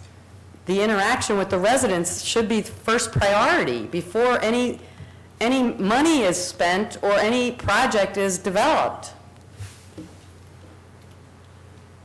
Thank you. I take a little bit of issue with that because I know the street reconstruction, we had to hire somebody to do the design for the street reconstruction. There were other projects over the years that became apparent might be of use in the neighborhood, so they did have to actually look at them, do surveying, things like that. Actually, I was going to go back to what I said earlier. Probably more discussion about this particular reconfiguration or improvements in Clyde Estates in any neighborhood I can remember in the last 10 years. So I would take issue with that there hasn't been communication discussion. We've had, I don't know how many meetings where we've, not even on the contract vote, we're just discussing the issue. So I would disagree that there hasn't been input and discussion and dialogue and engagement with the neighborhood. I realize not everybody agrees. In fact, I've heard people in Clyde Estates just tonight say they disagree with different aspects of the program. Some are in favor of the traffic circle, some aren't in favor of the traffic circle. I think all you're hearing is the reflection of that, but we'll get there. But I would take issue with that we haven't been engaging the community. I think this has probably been, in recent memory, more than many other neighborhoods I can remember. But with that, I'll go to council questions and comments. I think Commissioner Olson had your hand up before, and then Commissioner Durkin. I just wanted to clarify something from before I discuss a couple of items. First, am I correct in saying that if the sidewalks were removed from this plan, that would not increase the cost of doing the street repairs and the stormwater projects that are planned? Is that correct? That is correct, that removing them does not increase the cost. It decreases the cost. It decreases the cost because we'd no longer be putting the sidewalks in, but it would not materially change anything about the street construction or the stormwater improvements that are being made through this project. All right, thanks for that clarification. You know, I think this item is fairly routine as the item itself, speaking to the amendment. So I don't see any issue with the amendment. But I do want to speak specifically to the sidewalk issue, and I would support removing the sidewalks from this plan. You know, given what we've heard with the neighborhood, it seems clear to me, both what the mayor said, there's disagreement on certain points, but there seems to be a very, very large majority that doesn't believe that they should have sidewalks at this time. What I'm also hearing, given what the manager just stated with the cost of the sidewalks, if it were removed, it would be no additional cost. I think that this is constantly, there's been discussion that the neighborhoods may change, may want sidewalks in the future, and I think that that's something that future councils should consider if there's desire in this neighborhood. But it seems clear to me that both residents have spoken very clearly, and I've seen from my time spent in that neighborhood, both on foot and in a car, that it is, I agree, it is a unique neighborhood. The character, you know, it's a great character. Love that neighborhood, and would support removing the sidewalks from this plan and saving that money that we could then apply to other capital projects in the village. That's all I've got on this, Mayor. Commissioner Durkin. Yeah, thank you, Mayor. You know, I have driven this area. I've spoken to a number of the residents regarding this. I didn't know there was an invitation for a walk with the residents on Sunday, otherwise I would have been there. Just for the record, my wife and I did look at a house in Clyde Estates in 2003 before we bought where we live. I find this area extremely unique. I find it just as unique as that of Denburn Woods. So with that, I am recommending that we postpone the sidewalk development to a date uncertain, and we move forward with the road repairs. Thank you, Commissioner. Commissioner Jose. Thank you, Mayor. I think as others have noted, it's pretty evident that a substantial majority of the neighborhood does not want sidewalks. That said, I think we kind of lose track of why the sidewalk matrix was developed in the first place, which, as I understand it, had to do with a resident who was struck by a car and killed on a road where there were no sidewalks, and hence the sidewalk building began. I think we've heard from a number of residents that live, especially on Washington, who've said that Washington is a problem. We've got cut through traffic, speeders, and we've heard some folks suggest this is a police issue. Yes, that it is an enforcement issue, but if we put a police officer in every neighborhood where there's a speeding problem, we would quickly run out of police officers. So we have to do more than simply enforce. We have to do things within the neighborhood in order to make sure that the public is safe when walking through the neighborhood, to ensure that traffic slows down as it should appropriately. In the manager's report is a map for a revised proposal for sidewalks that would put sidewalks down Washington Avenue and out Clyde Avenue to Main Street and out 60th Place to Main Street. Now, what this would do is reduce the amount of sidewalk in the neighborhood. It would eliminate it in certain portions of the neighborhood and would actually significantly reduce the tree impact. And if I've counted right, It would save 2/3 of the trees that might otherwise be removed. Thanks for pulling that up, Mike.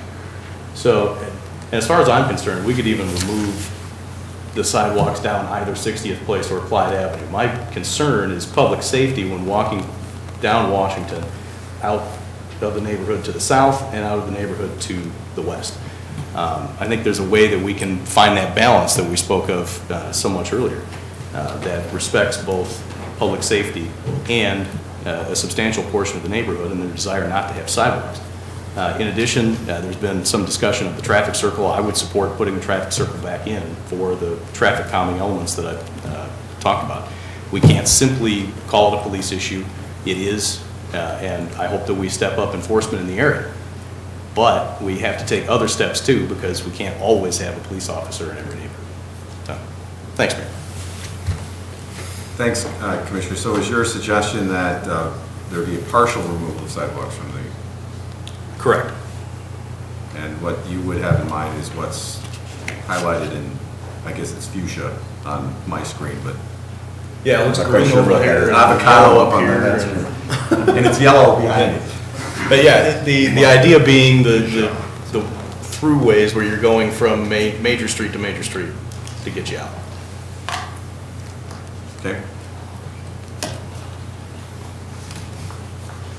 You can let Commissioner Barnett go first. The lady is seated at the floor to you, Commissioner. Thank you, I'll be brief.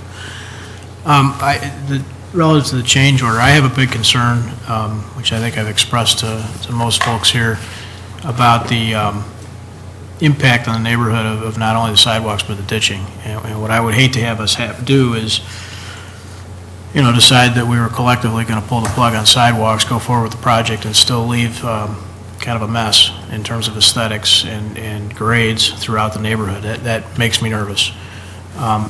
So I'd like to see us engage Burke in a change order, to be sure. I'd like to see some redesign work.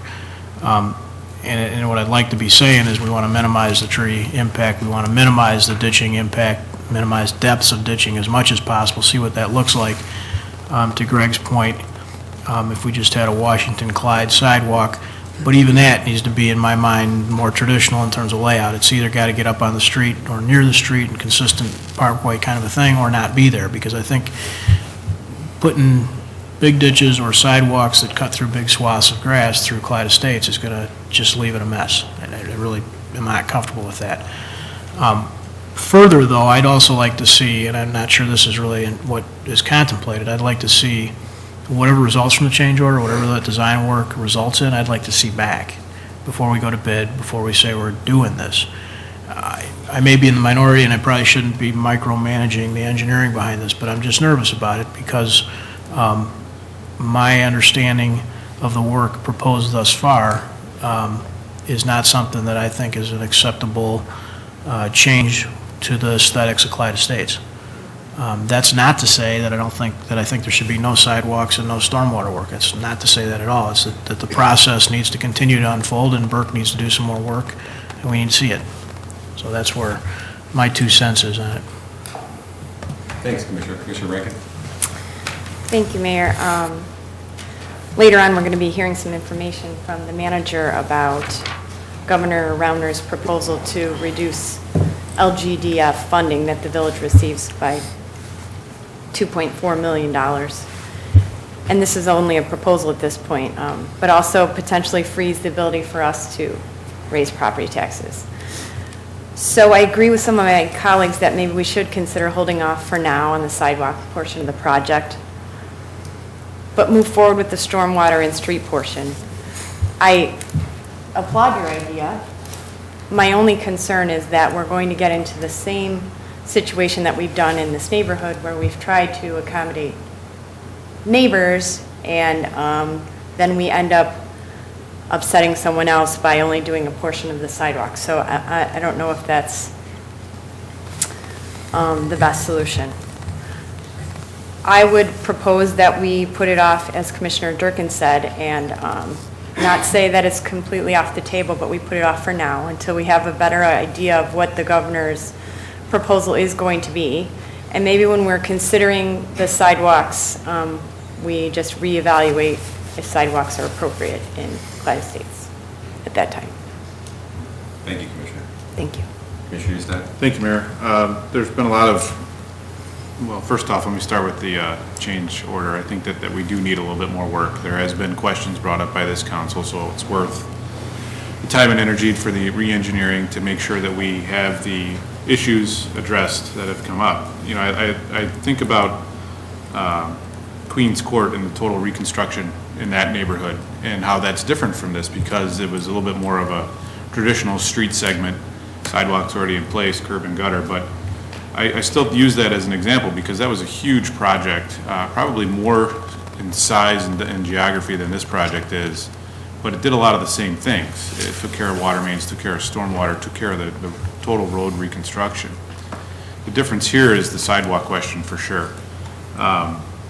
You know, lots of conversations, and I do appreciate the input from the neighbors, but each time that not each time, I won't be that bold, but many times as I've driven through, and I do have an opportunity to drive through the neighborhood from between place to place where I drive around town, I have seen folks walking their dogs in the street. I have seen mail carriers in the street. Personally, I support our policy for sidewalks. I think it's a smart policy, and I do think that we do have unique areas in town that are easier to put sidewalks in, and unique areas that are harder to put sidewalks in. In this case, I think after visiting it, and it is difficult with the snow, so I'm relying a little bit on the residents, but also the engineering drawings.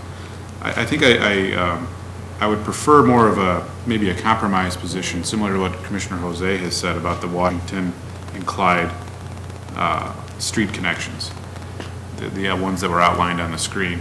I think what that does, and I've heard from residents, not necessarily in Clyde, but in the general area, that they do appreciate walking through that neighborhood. They do appreciate using it as a pedestrian way. And by giving them a safe place to walk, it allows us to be a bit of a safer community in that particular area in town. There are spots in town that are still going to be on that unique list that we're going to have to decide about. As far as the savings go and the future of that, I think this potential change would save some dollars. I think it would be very interesting, though, to see how it does play into Commissioner Barnett's comments about the sizes of the ditches and how much the sidewalks may change the ditch work. And if the sidewalks are in the way of perhaps lessening the depth of the ditches, that would be something that I would be interested in seeing in certain areas along that route. I would also concur with Commissioner Jose that kind of the horseshoe area from 60th to Clyde on Main Street, I think we would only need to do one of those segments to allow pedestrians to get from 59th to Main and then over to 61st Street as a connection. I don't think we need to do both the 60th Place and the Clyde Avenue segment of sidewalk. So, you know, that's my kind of compromise position, maybe a hybrid approach, but I do want to see what the engineering plans look like with that sidewalk plan. And I do think it is a different, and we have managed this differently, and it absolutely is micromanaged, which is not our normal style, but it is a big project. We didn't micromanage the Queens Court because there was more of a traditional layout of roadways up there compared to what we have here. So I think the residents are getting a lot of attention for this project, as they should, and they're getting it because it is a complex project, and we're trying to find the best solutions for everybody involved. That's all I had tonight, Mayor. Thank you. Thank you, Commissioner. Just had a quick question with respect to holding off, and just by my count, there were two people who wanted to take the sidewalks out. One that suggested it be a partial out. A couple wanted to hold off for various reasons. And by the way, I agree with the ditching concerns that Commissioner Barnett raised, especially having walked through there and seen what they are now and what they would be. Commissioner Neustadt mentioned a hybrid approach, but none of them are what's currently in the plan. So I think the direction there is that because you're hearing that the current sidewalk proposal is not going to go forward, because I haven't heard anyone yet say that they want it to go forward as is. The question I have is that the street, we've heard the street reconstruction is what is really needed, and my concern is that while we're rightfully listing in the neighborhood trying to adjust this or attack, and when I talk about just this, I mean the entire project, which is street construction, stormwater, traffic reconfiguration, and as well as the sidewalk issue, that essentially has the effect of kicking the whole project off, or doesn't. Does not. If we get some direction from the council on the scope of the work in the next week or so, then we will be able to proceed on the schedule that Nan Newland just presented to us. Because I think I've heard from the neighborhood, many people in the neighborhood, that nobody disagrees the streets need to be redone. And, I think somebody was talking earlier about how they like the sound of the brick streets under their car. Well, you can get that same feeling if you drive through Clyde Estates. It's just not brick streets. I would like to, given hearing what everyone has said, still go forward with what the main project is, which is the street reconstruction, which everybody's in favor of. The streets, you're right, need it. And in terms of the sidewalk, I don't need to add anything other than, clearly the sidewalk proposal as is, there's direction from the council that that's not what's going to go forward. The actual project will be voted on at a later point in time, but direction has been given in terms of the design. Just to pick up on something that Commissioner Jose and Commissioner Newstead said in terms of a compromise that they were discussing. If there were to be one that at least tried to have a navigable path, walking path through the neighborhood, there are some of these that nobody's going to walk on. The one on South Webster Street, not to be confused with Webster Place, is literally one that goes into a fence. And the one on, not 60th Place, but Clyde Avenue, is the one that probably is most invasive in terms of their perceived front yard. It's the right of way. But so if we were looking at, if there was any consensus to look at a modification or a compromise, I think we'd want to look at which out on the main street would be least intrusive to the neighborhood, either 60th Place or Clyde Avenue. Clyde Avenue, the sidewalks there are, it's a big impact upon those 3 or 4 houses right there. Mayor, I did not hear clear direction.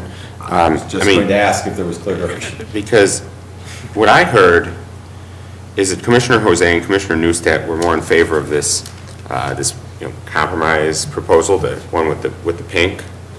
And then what I heard is Commissioner Rankin, Commissioner Durkin, and myself removing the sidewalks from the plan, at least for now.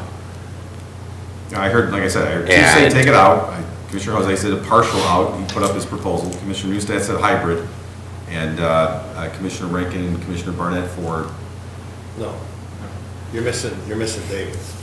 David's with Becky and I. Yeah, I'm with Becky and Sean. Yeah, that would remove them. That's what yeah.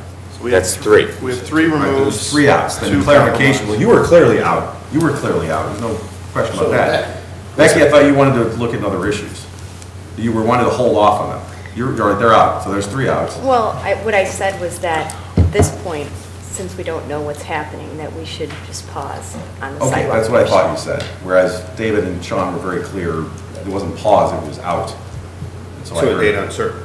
I'm hearing the pause is proceed with the other portions of the project, but don't construct sidewalks. Right. Right. Well, that's kind of what I heard across the board. Okay. That's what I said. Proceed with the other portion. Mayor, you've got 3 that say that and 3 that don't right now. Right. Kind of waiting to hear what you have to say.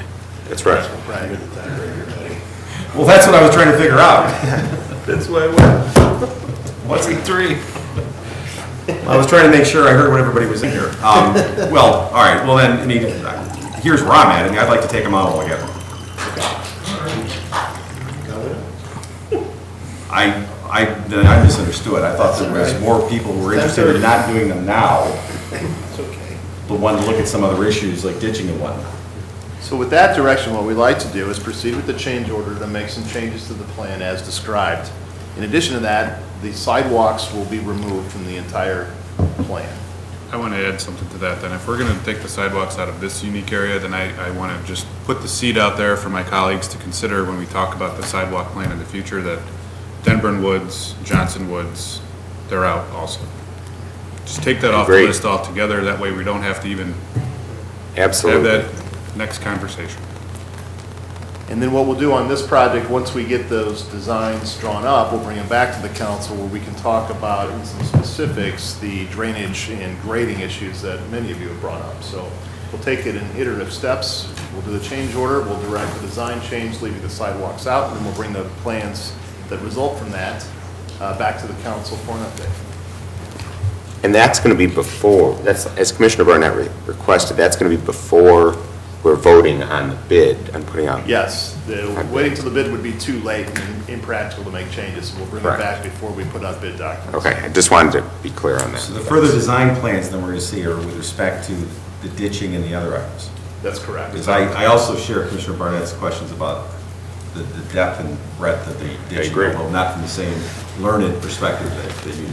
And now that the sidewalks are out by majority rule of the council, there may be different options for the There's district. that too. That's right. And I'm too late to add anything. You know, there's an old saying, when things are going well, you don't want to keep. I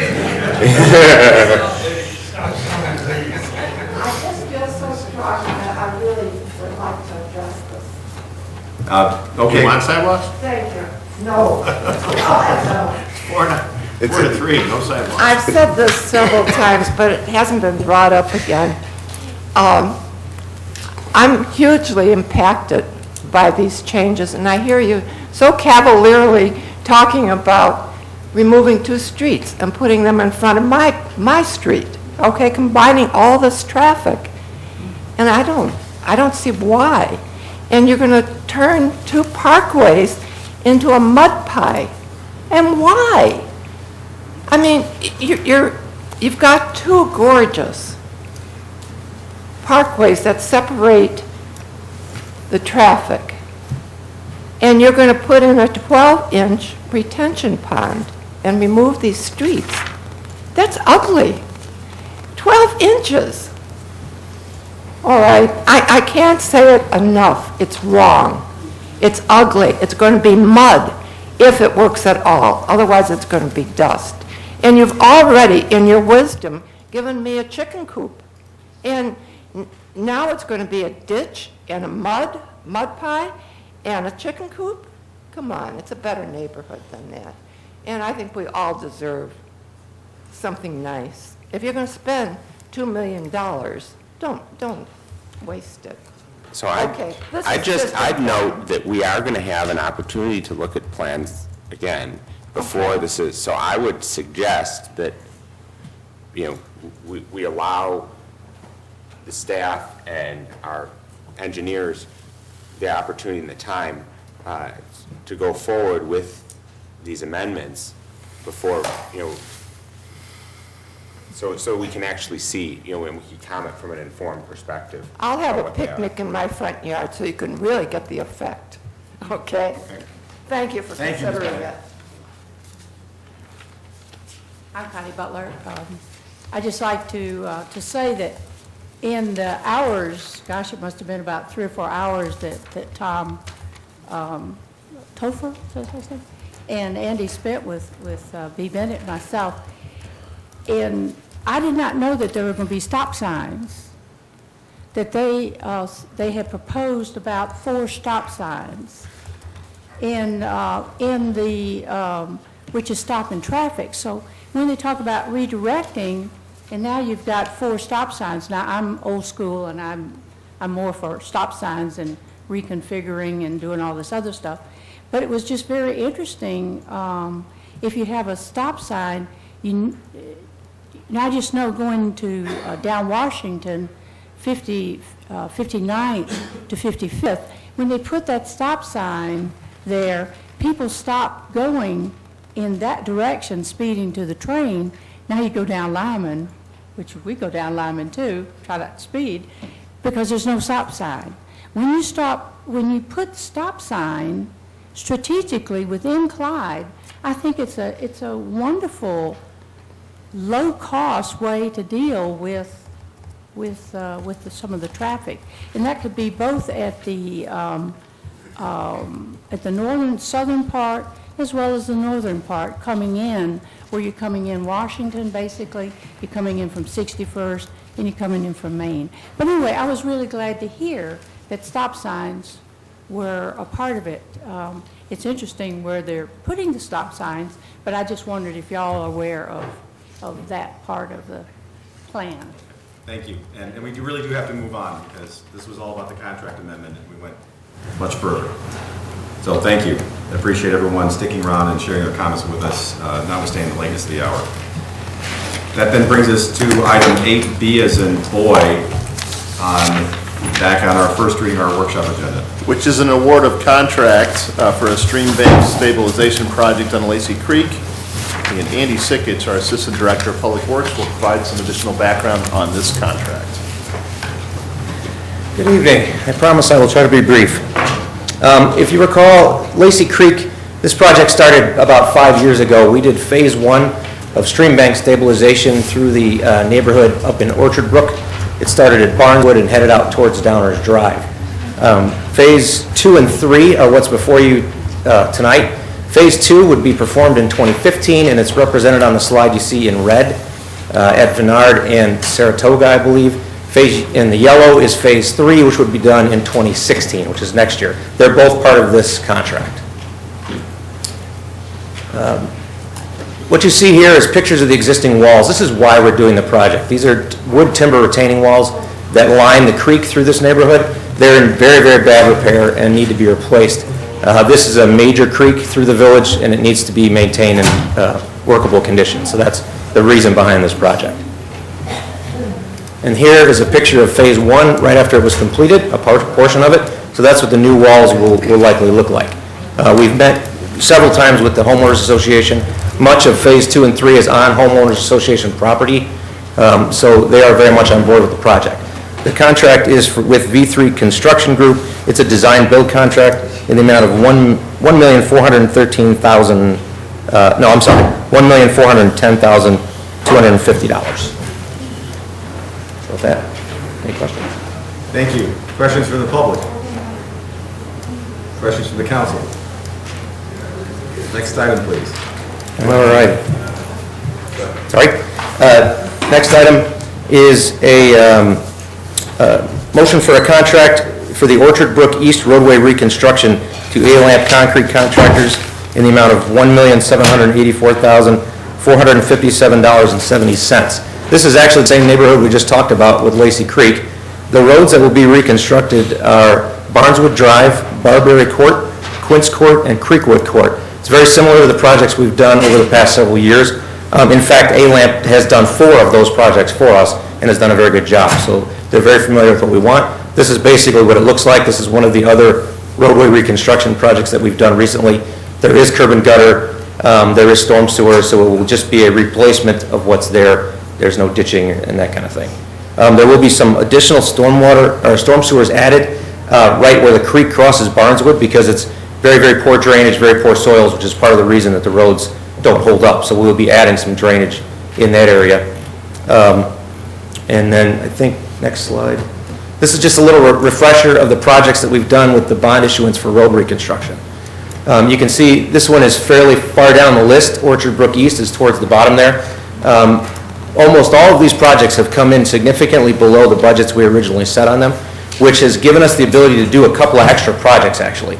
So as you can see, this project came in a little bit over budget because of some unknown soils conditions out there, but we have more than made up for that with the savings on these other projects and have still had the money to do additional projects than we had anticipated.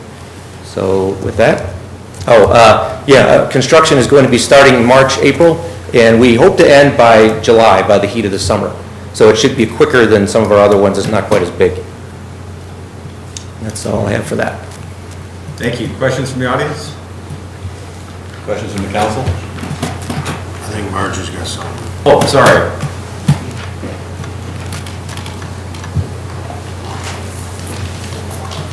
The range of my vision decreases by 10 feet with every half hour. Good evening. Could you tell me what streets Ms. are Rowe, could you affected? speak in the I'm sorry. microphone? I'm sorry. Marjorie, 4720 Florence Avenue. Andy, could you tell me which streets are affected by this? Why don't you go back that slide? There it is. It's Barneswood from Highland to Saratoga, Barberry Court, Quince Court, and Creekwood Court. Okay. Okay, thank you. I just need to see it from there. Any questions from the council? Hearing none. Next item, 8D is in David, please. The final item on tonight's first reading agenda is an ordinance authorizing for the issuance of general obligation bonds, including the refunding of existing bonds. This has to do with our improvements to our water system. These are a planned bond issuance and an opportunistic refunding of existing bonds to save money. If you have any questions on this item, our Finance Director, Judy Budney, is here to answer them. You love items like this. Absolutely. Any questions from the audience? Anyone opposed to saving money? Just checking. Any questions from the council? I have a comment.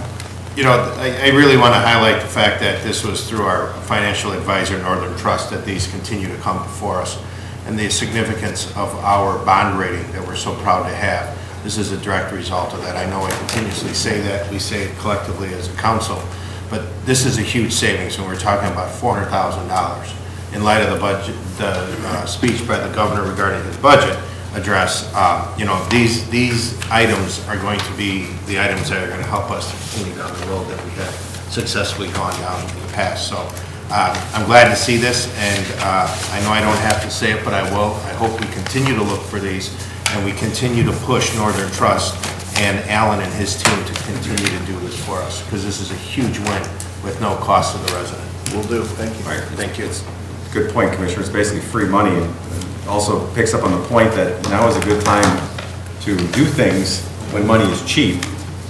Putting them off too long sometimes can be very expensive. Any other questions or comments?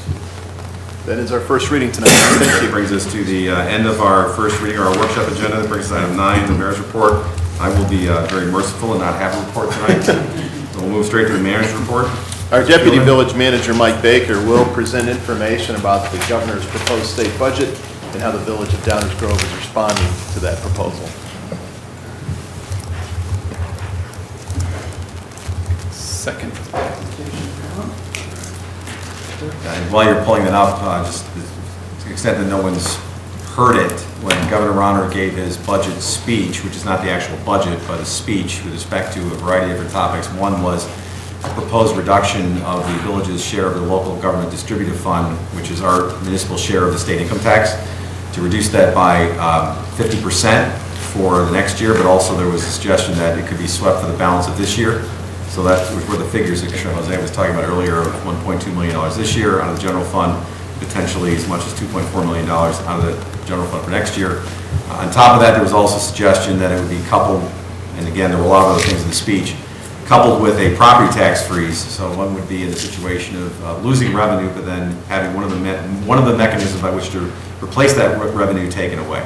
And obviously, and this is just for clarification, this is a speech right now, it's a proposal. Until the General Assembly actually adopts a budget in June or July, it's just a speech. But once the General Assembly does whatever they do, we may be dealing with the realities of the situation. Clearly, there's a lot of horse trading and other things going on in Springfield. And what actually happens remains to be seen, but we're trying to be proactive and be, like Boy Scouts or Girl Scouts, be prepared. Yep. So now I stalled long enough to let you get it up. No, excellent. Thank you, Mayor. You're going to make my comments extremely brief tonight because you really alluded to some of the key points that I was going to hit, and I'll put them up here just to show you.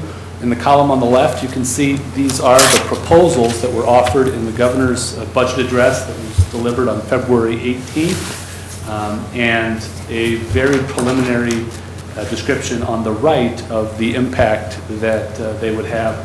Obviously, the 50% potential reduction in the income tax or local government distributive fund is very concrete and knowable. The specific impact on the property tax freeze until the legislation comes forward and we see actually what it looks like. A little hard to know exactly what that impact would be.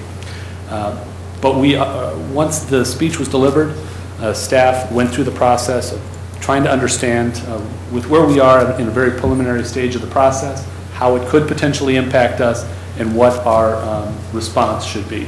Fortunately, we had done quite a bit of work on this already, and going back to our long-range plan document that we prepared in 2013, it identified as one of the 3 primary issues the potential reduction in state share revenue.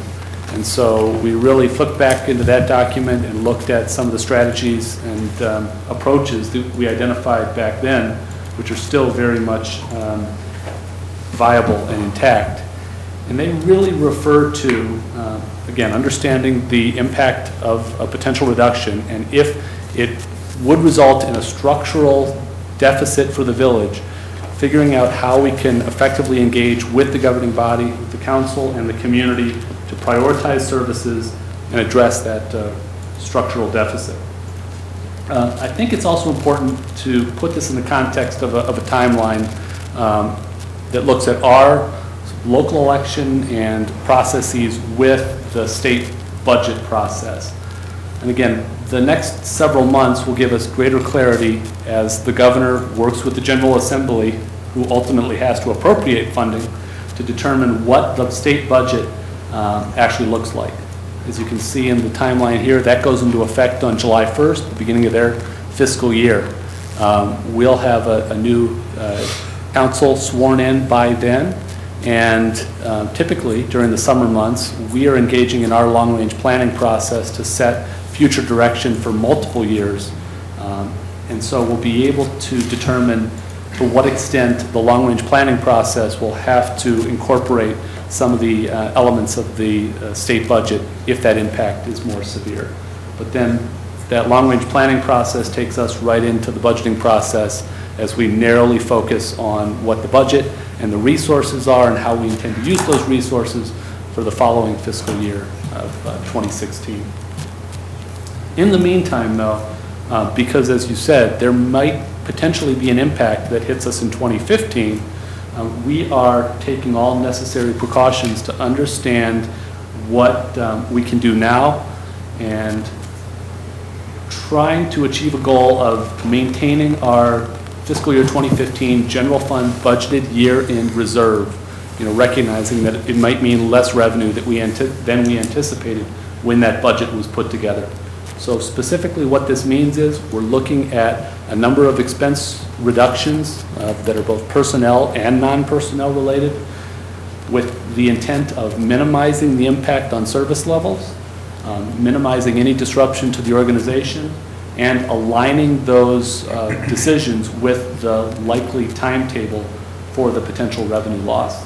At the same time, we'll closely monitor all of our other revenues, recognizing that income tax is just one of a broad and diverse revenue stream that we have coming into the general fund. So when Commissioner Jose alluded to deferring equipment purchases, that's absolutely the kind of thing we're looking to do where that's feasible and achievable in the short term, that allows us to kind of bridge the gap until we get to those long-range planning discussions and can more effectively engage the village council. But that briefly touches on my comments. Dave, if you want to add. Thank you, Mike. I think what's important to note here is most of this work will be done at the staff level because these are staff implementations of the council-approved budget. Really what's going to happen at the council level is there will be many things that you thought you were going to see that you won't see. Things like equipment replacement authorization, purchases over $15,000 that we deem we can live with out during this process. So non-essential purchases, we won't do them. We won't replace vehicles unless it's absolutely essential. We also will be in a position where we won't be hiring vacant positions unless they are absolutely essential for our services that we have to provide to our community. So many of these things will appear on things that you thought were coming on an agenda that just simply won't appear because we are in cost-saving mode. With that, we're happy to answer any questions the council may have. Thank you. And again, appreciate the proactiveness, and hopefully none of this will ever come to pass, but we don't want to be reactive. We want to have been mindful and thoughtful about it in advance, so I appreciate you looking at this. Two things immediately come to mind, talking about deferring equipment and purchases and things like that. There's one big project that we may want to consider deferring, at least until we know what the General Assembly's done with the budget, and that would be our facilities discussions, particularly because that may have a property tax element to it, potentially, like to avoid that, but potentially. And coupled with the proposed freeze, I don't want to sound like Chicken Little, but it may be prudent to kind of hit the pause button until at least we see what the budget is that's passed in Springfield. The other thing that comes to mind is, what I just said is a short-term issue, but it really also brings to mind a bigger issue, and that is, we're going to fight like heck to try to maintain our LGDF portion, but it's had a big target on it for years, and it brings back up again this concept of achieving financial independence from the state and federal government. We don't want to be the adult child that's living in the basement of our parents and reliant upon them. We need to be able to stand on our own and move out, because when these things happen where the revenue stream can be yanked out from under you like this, and not on a temporary basis like in a recession, but on a permanent basis, I think that's our real next long-term financial plan, is how to operate independent of Springfield and not be reliant upon it at all. And that may be a really long-range plan, but I think it's just the state of affairs. The flip side of that, of course, going back to my adult child in the basement analogy, is usually when the adult child does move out and gets his or her own place and is no longer reliant upon his or her parents, they usually don't keep paying the utility bill and the property taxes and the other expenses of the parents. So the other thing we have to work on, and this is a legislative issue obviously, but it's that word that hurts so much coming out of Commissioner Barnett's mouth, and he probably can't say it, is unfunded mandates. Because it's those requirements of things that we have to do, but no funds are being provided, heck, funds are being taken away, and yet we're still required to do them. I think that's the other side of that financial independence, is not only making ourselves independent, but also working really hard to try to eliminate or minimize those unfunded mandates, because we can't be required to do things without having any funds to do them with. So anyway, I appreciate the presentation. Other thoughts or comments from the council? Commissioner Durkee? Yeah, I couldn't agree with you more on the facilities. I think that day of our ability to look at this was put into motion, and after the governor's speech, simply cannot afford such an expense with light of this. But I do have a concern. I have been witnessing a number of municipalities, counties, going to a leasing program on equipment replacements. I know that is something I brought up in the past, but in light of not knowing where our funds are going to be, I understand we want to see if we can get a further year or two out of a piece of equipment. But when it comes to the first responders and those types of equipment, I would suggest that when we look at this, if I'm here or not, that we look at the leasing options, because it's a very viable one, and there's been some really good incentives for that, especially if you don't have the position of being able to pay cash for such equipment replacement. So I think, in light of this, I think this is a whole redevelopment of the government and looking at ways that we can continue to move forward with limited revenues. Thank you, Mayor. Thanks. Commissioner Rozak? Thank you, Mayor. I agree with the idea that we should, at the very least, postpone the facilities discussion. And I think that speaks to the flexibility of the plan that we have been implementing. We were moving down a road, but no decision had been made that was as yet irretrievable. And I think that speaks to the deliberative nature of all 7 of us up here, and the staff in considering and putting forward the various ideas. I appreciate some of your analogies earlier, but I think it's important to note that the Village of Downers Grove is very well positioned to deal with something like this because of decisions that have been made up here for many years. That said, it's still, at the very least, disappointing that the governor is looking to balance the problems that Springfield has accrued over the last 25 years or more by pushing at least a portion of the problem down onto fiscally responsible towns like Downers Grove. And I do look forward to continuing the fight to keep the local government distributed fund intact, at least to the largest extent possible, whether it's by ourselves, through DuPage mayors and managers, and what have you. So, thanks, Mayor. Thanks, and you just pointed out that it's actually been a long-running challenge through multiple general assemblies and multiple governors. Other thoughts on the comments from staff?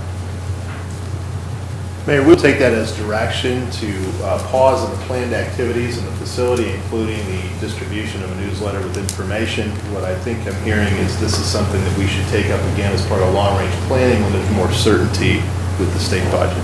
Just want to make sure that's what I'm hearing from the majority of the council. I think that would be prudent. Okay. Yes. Just like we said we were going to do all along in the whole process. If some outside influence were to take hold, I would agree with that. Well, thank you very much, and that ends our manager's report. Well, thank you very much, and thanks for continuing to be as diligent as possible and staying on ahead of that. we'll continue to monitor the situation closely, as they say. Thank you. That brings us to item 11, which is the attorney's report. Ms. Petrarca. Thank you, Mayor. Only one item to present this evening, and that is an ordinance providing for the issuance of general obligation bond series 2015. That is all. Thank you. Very good. Thank you. Item 12, public comments of a general nature. Appreciate those who have stayed here this late for this point in the meeting. Appreciate your I'm going to make patience. it brief. It looks like your eyes are glazing over. Good evening again. The discussion on the change amendment for Christopher Burke, it seemed to get lost in eliminating sidewalks. Can I take it that since you didn't discuss it, you're going to leave it as presented, removing the traffic circle? While you're thinking about that, I just would like to ask all of you on the council to please reach out to whoever has a proposal to try and save the Edwards house. As long as that house is standing, it will be a historic fiber of this village. And I'm certain that the things that are being built today are not going to be of that character. We don't have a lot of experience in this country saving old buildings. We're a young country.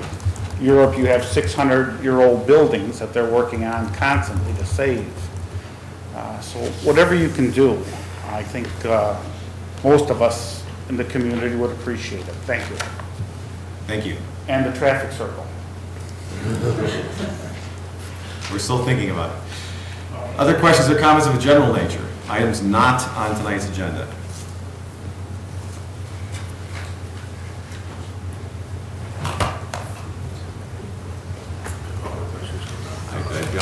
So I saw movement and then I didn't. Good evening. Good evening, Council, Mayor. Bob Peterson, 6861 Camden Road.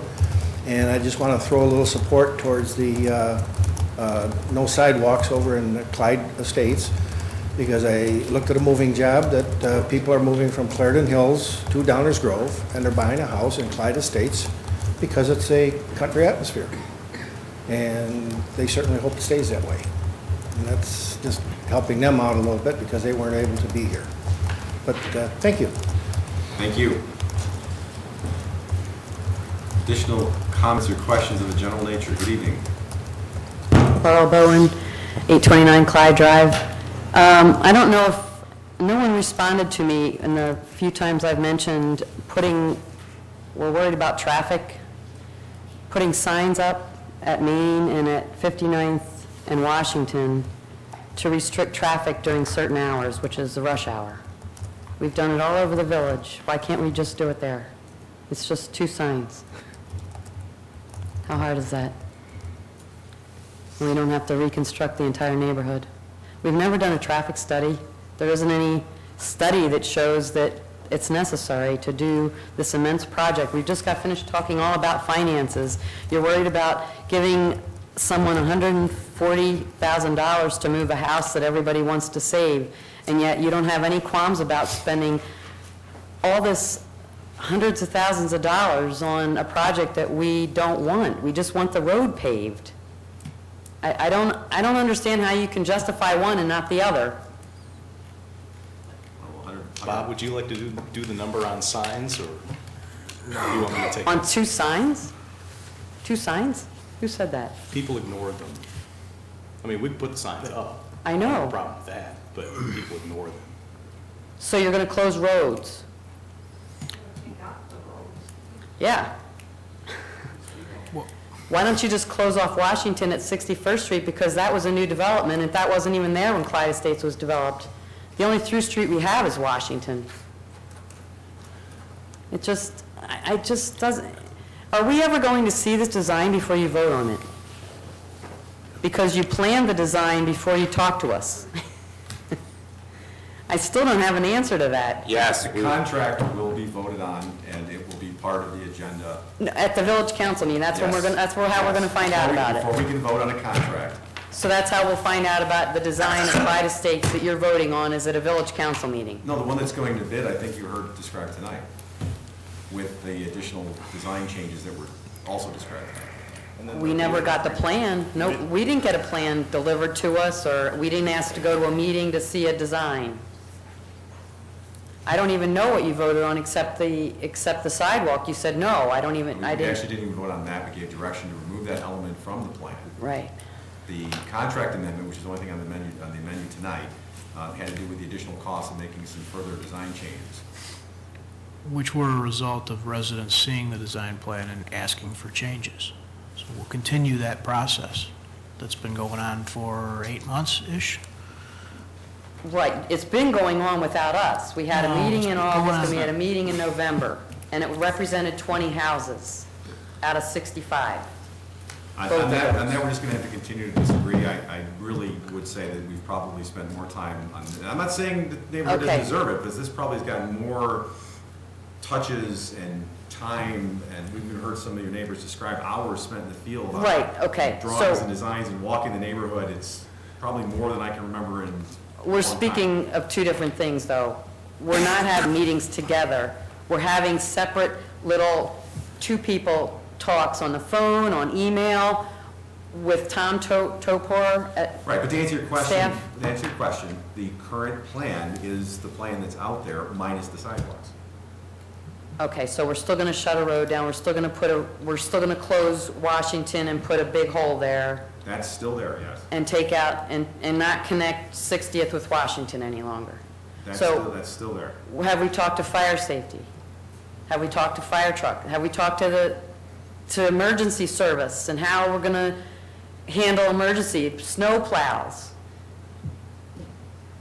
Yes. Thank you. Any other questions of a general nature?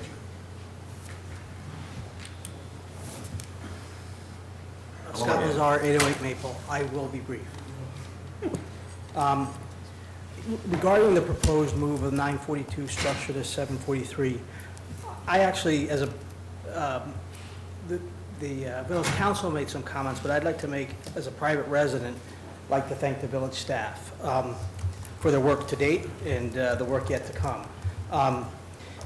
Throughout this process, they've been kind of a real calm throughout the storm, and always very professional, highly accessible, and always well-prepared. I do want to thank the village council for thinking creatively on the financing. There are obviously some diversity of opinion among you, but still what I heard was at least two creative solutions, the loan and the subdivision, and even the combination of the loan and the subdivision with ultimately the loan passing. At the end of the discussion, Commissioner Durkin made a brief comment that I don't know that it got the attention it deserves, and I think it bears repeating. Provided the Tillotsons accept the loan, private fundraising can still continue as long as needed. The loan doesn't have to be paid back for 10 years. And, I mean, this is not an either-or situation, but the type of and solution I think we all seek. So I felt like that loan may have been dismissed by the general public as, too quickly. I think there's really something there, and I'm hopeful that a zero-interest loan, a 10-year term, can help bridge this gap and make this happen, combined with private fundraising. Thank you. Thank you. I think everyone would like to see the ask meet the give somewhere. Other questions or comments of a general nature? All right, hearing none, we're on item 13, home stretch. Council members, new business. Commissioner Jose. Just checking, still awake? Yeah. So that's a no? Yeah, no. No new business. Commissioner Rankin? No, thank you. Commissioner Durkin? I could, but I won't. All right, keep us in suspense. Commissioner Newstead? No, I don't have any. Commissioner Olson? Oh. Commissioner Barnett? No, sir. All right, this is no new business, but I do want to just say one additional thing, because he would be here if he wasn't unable to be. We all know there was a very tragic loss of life recently with a train hitting a pedestrian over on Main Street, and George Swimmer would be standing right there right now, and he would have asked, so what are we doing with respect to any grade crossing efforts? Obviously, the Belmont Underpass has been terrific, but what about our other grade crossings here in Downers Grove? And I want to mention, village manager will correct me on this, that our Transportation and Parking Commission And we'll be reviewing and considering a plan for grade separation, I believe, on their March 11th meeting. So in the spirit of Mr. Swimmer, who I know would be here and would have asked that very question, if he were able to, I just wanted to make that announcement, since obviously that was a very sad and tragic occasion that happened very, very recently here. We'd never like to see a loss of life due to the train. So we'll look forward to that when those materials are available. Do we know what crossing they're gonna look at? Do we know what crossing they're gonna look at? Yes, all of them. In fact, it's That's what I a thought. complete grade separation feasibility concept plan discussion. It talks about pedestrian crossings, it talks about vehicle at-grade crossings and changing them. It's very comprehensive and it's very preliminary and just the first step in what is multiple years of discussions. Great, thank you. Thank you. And with that,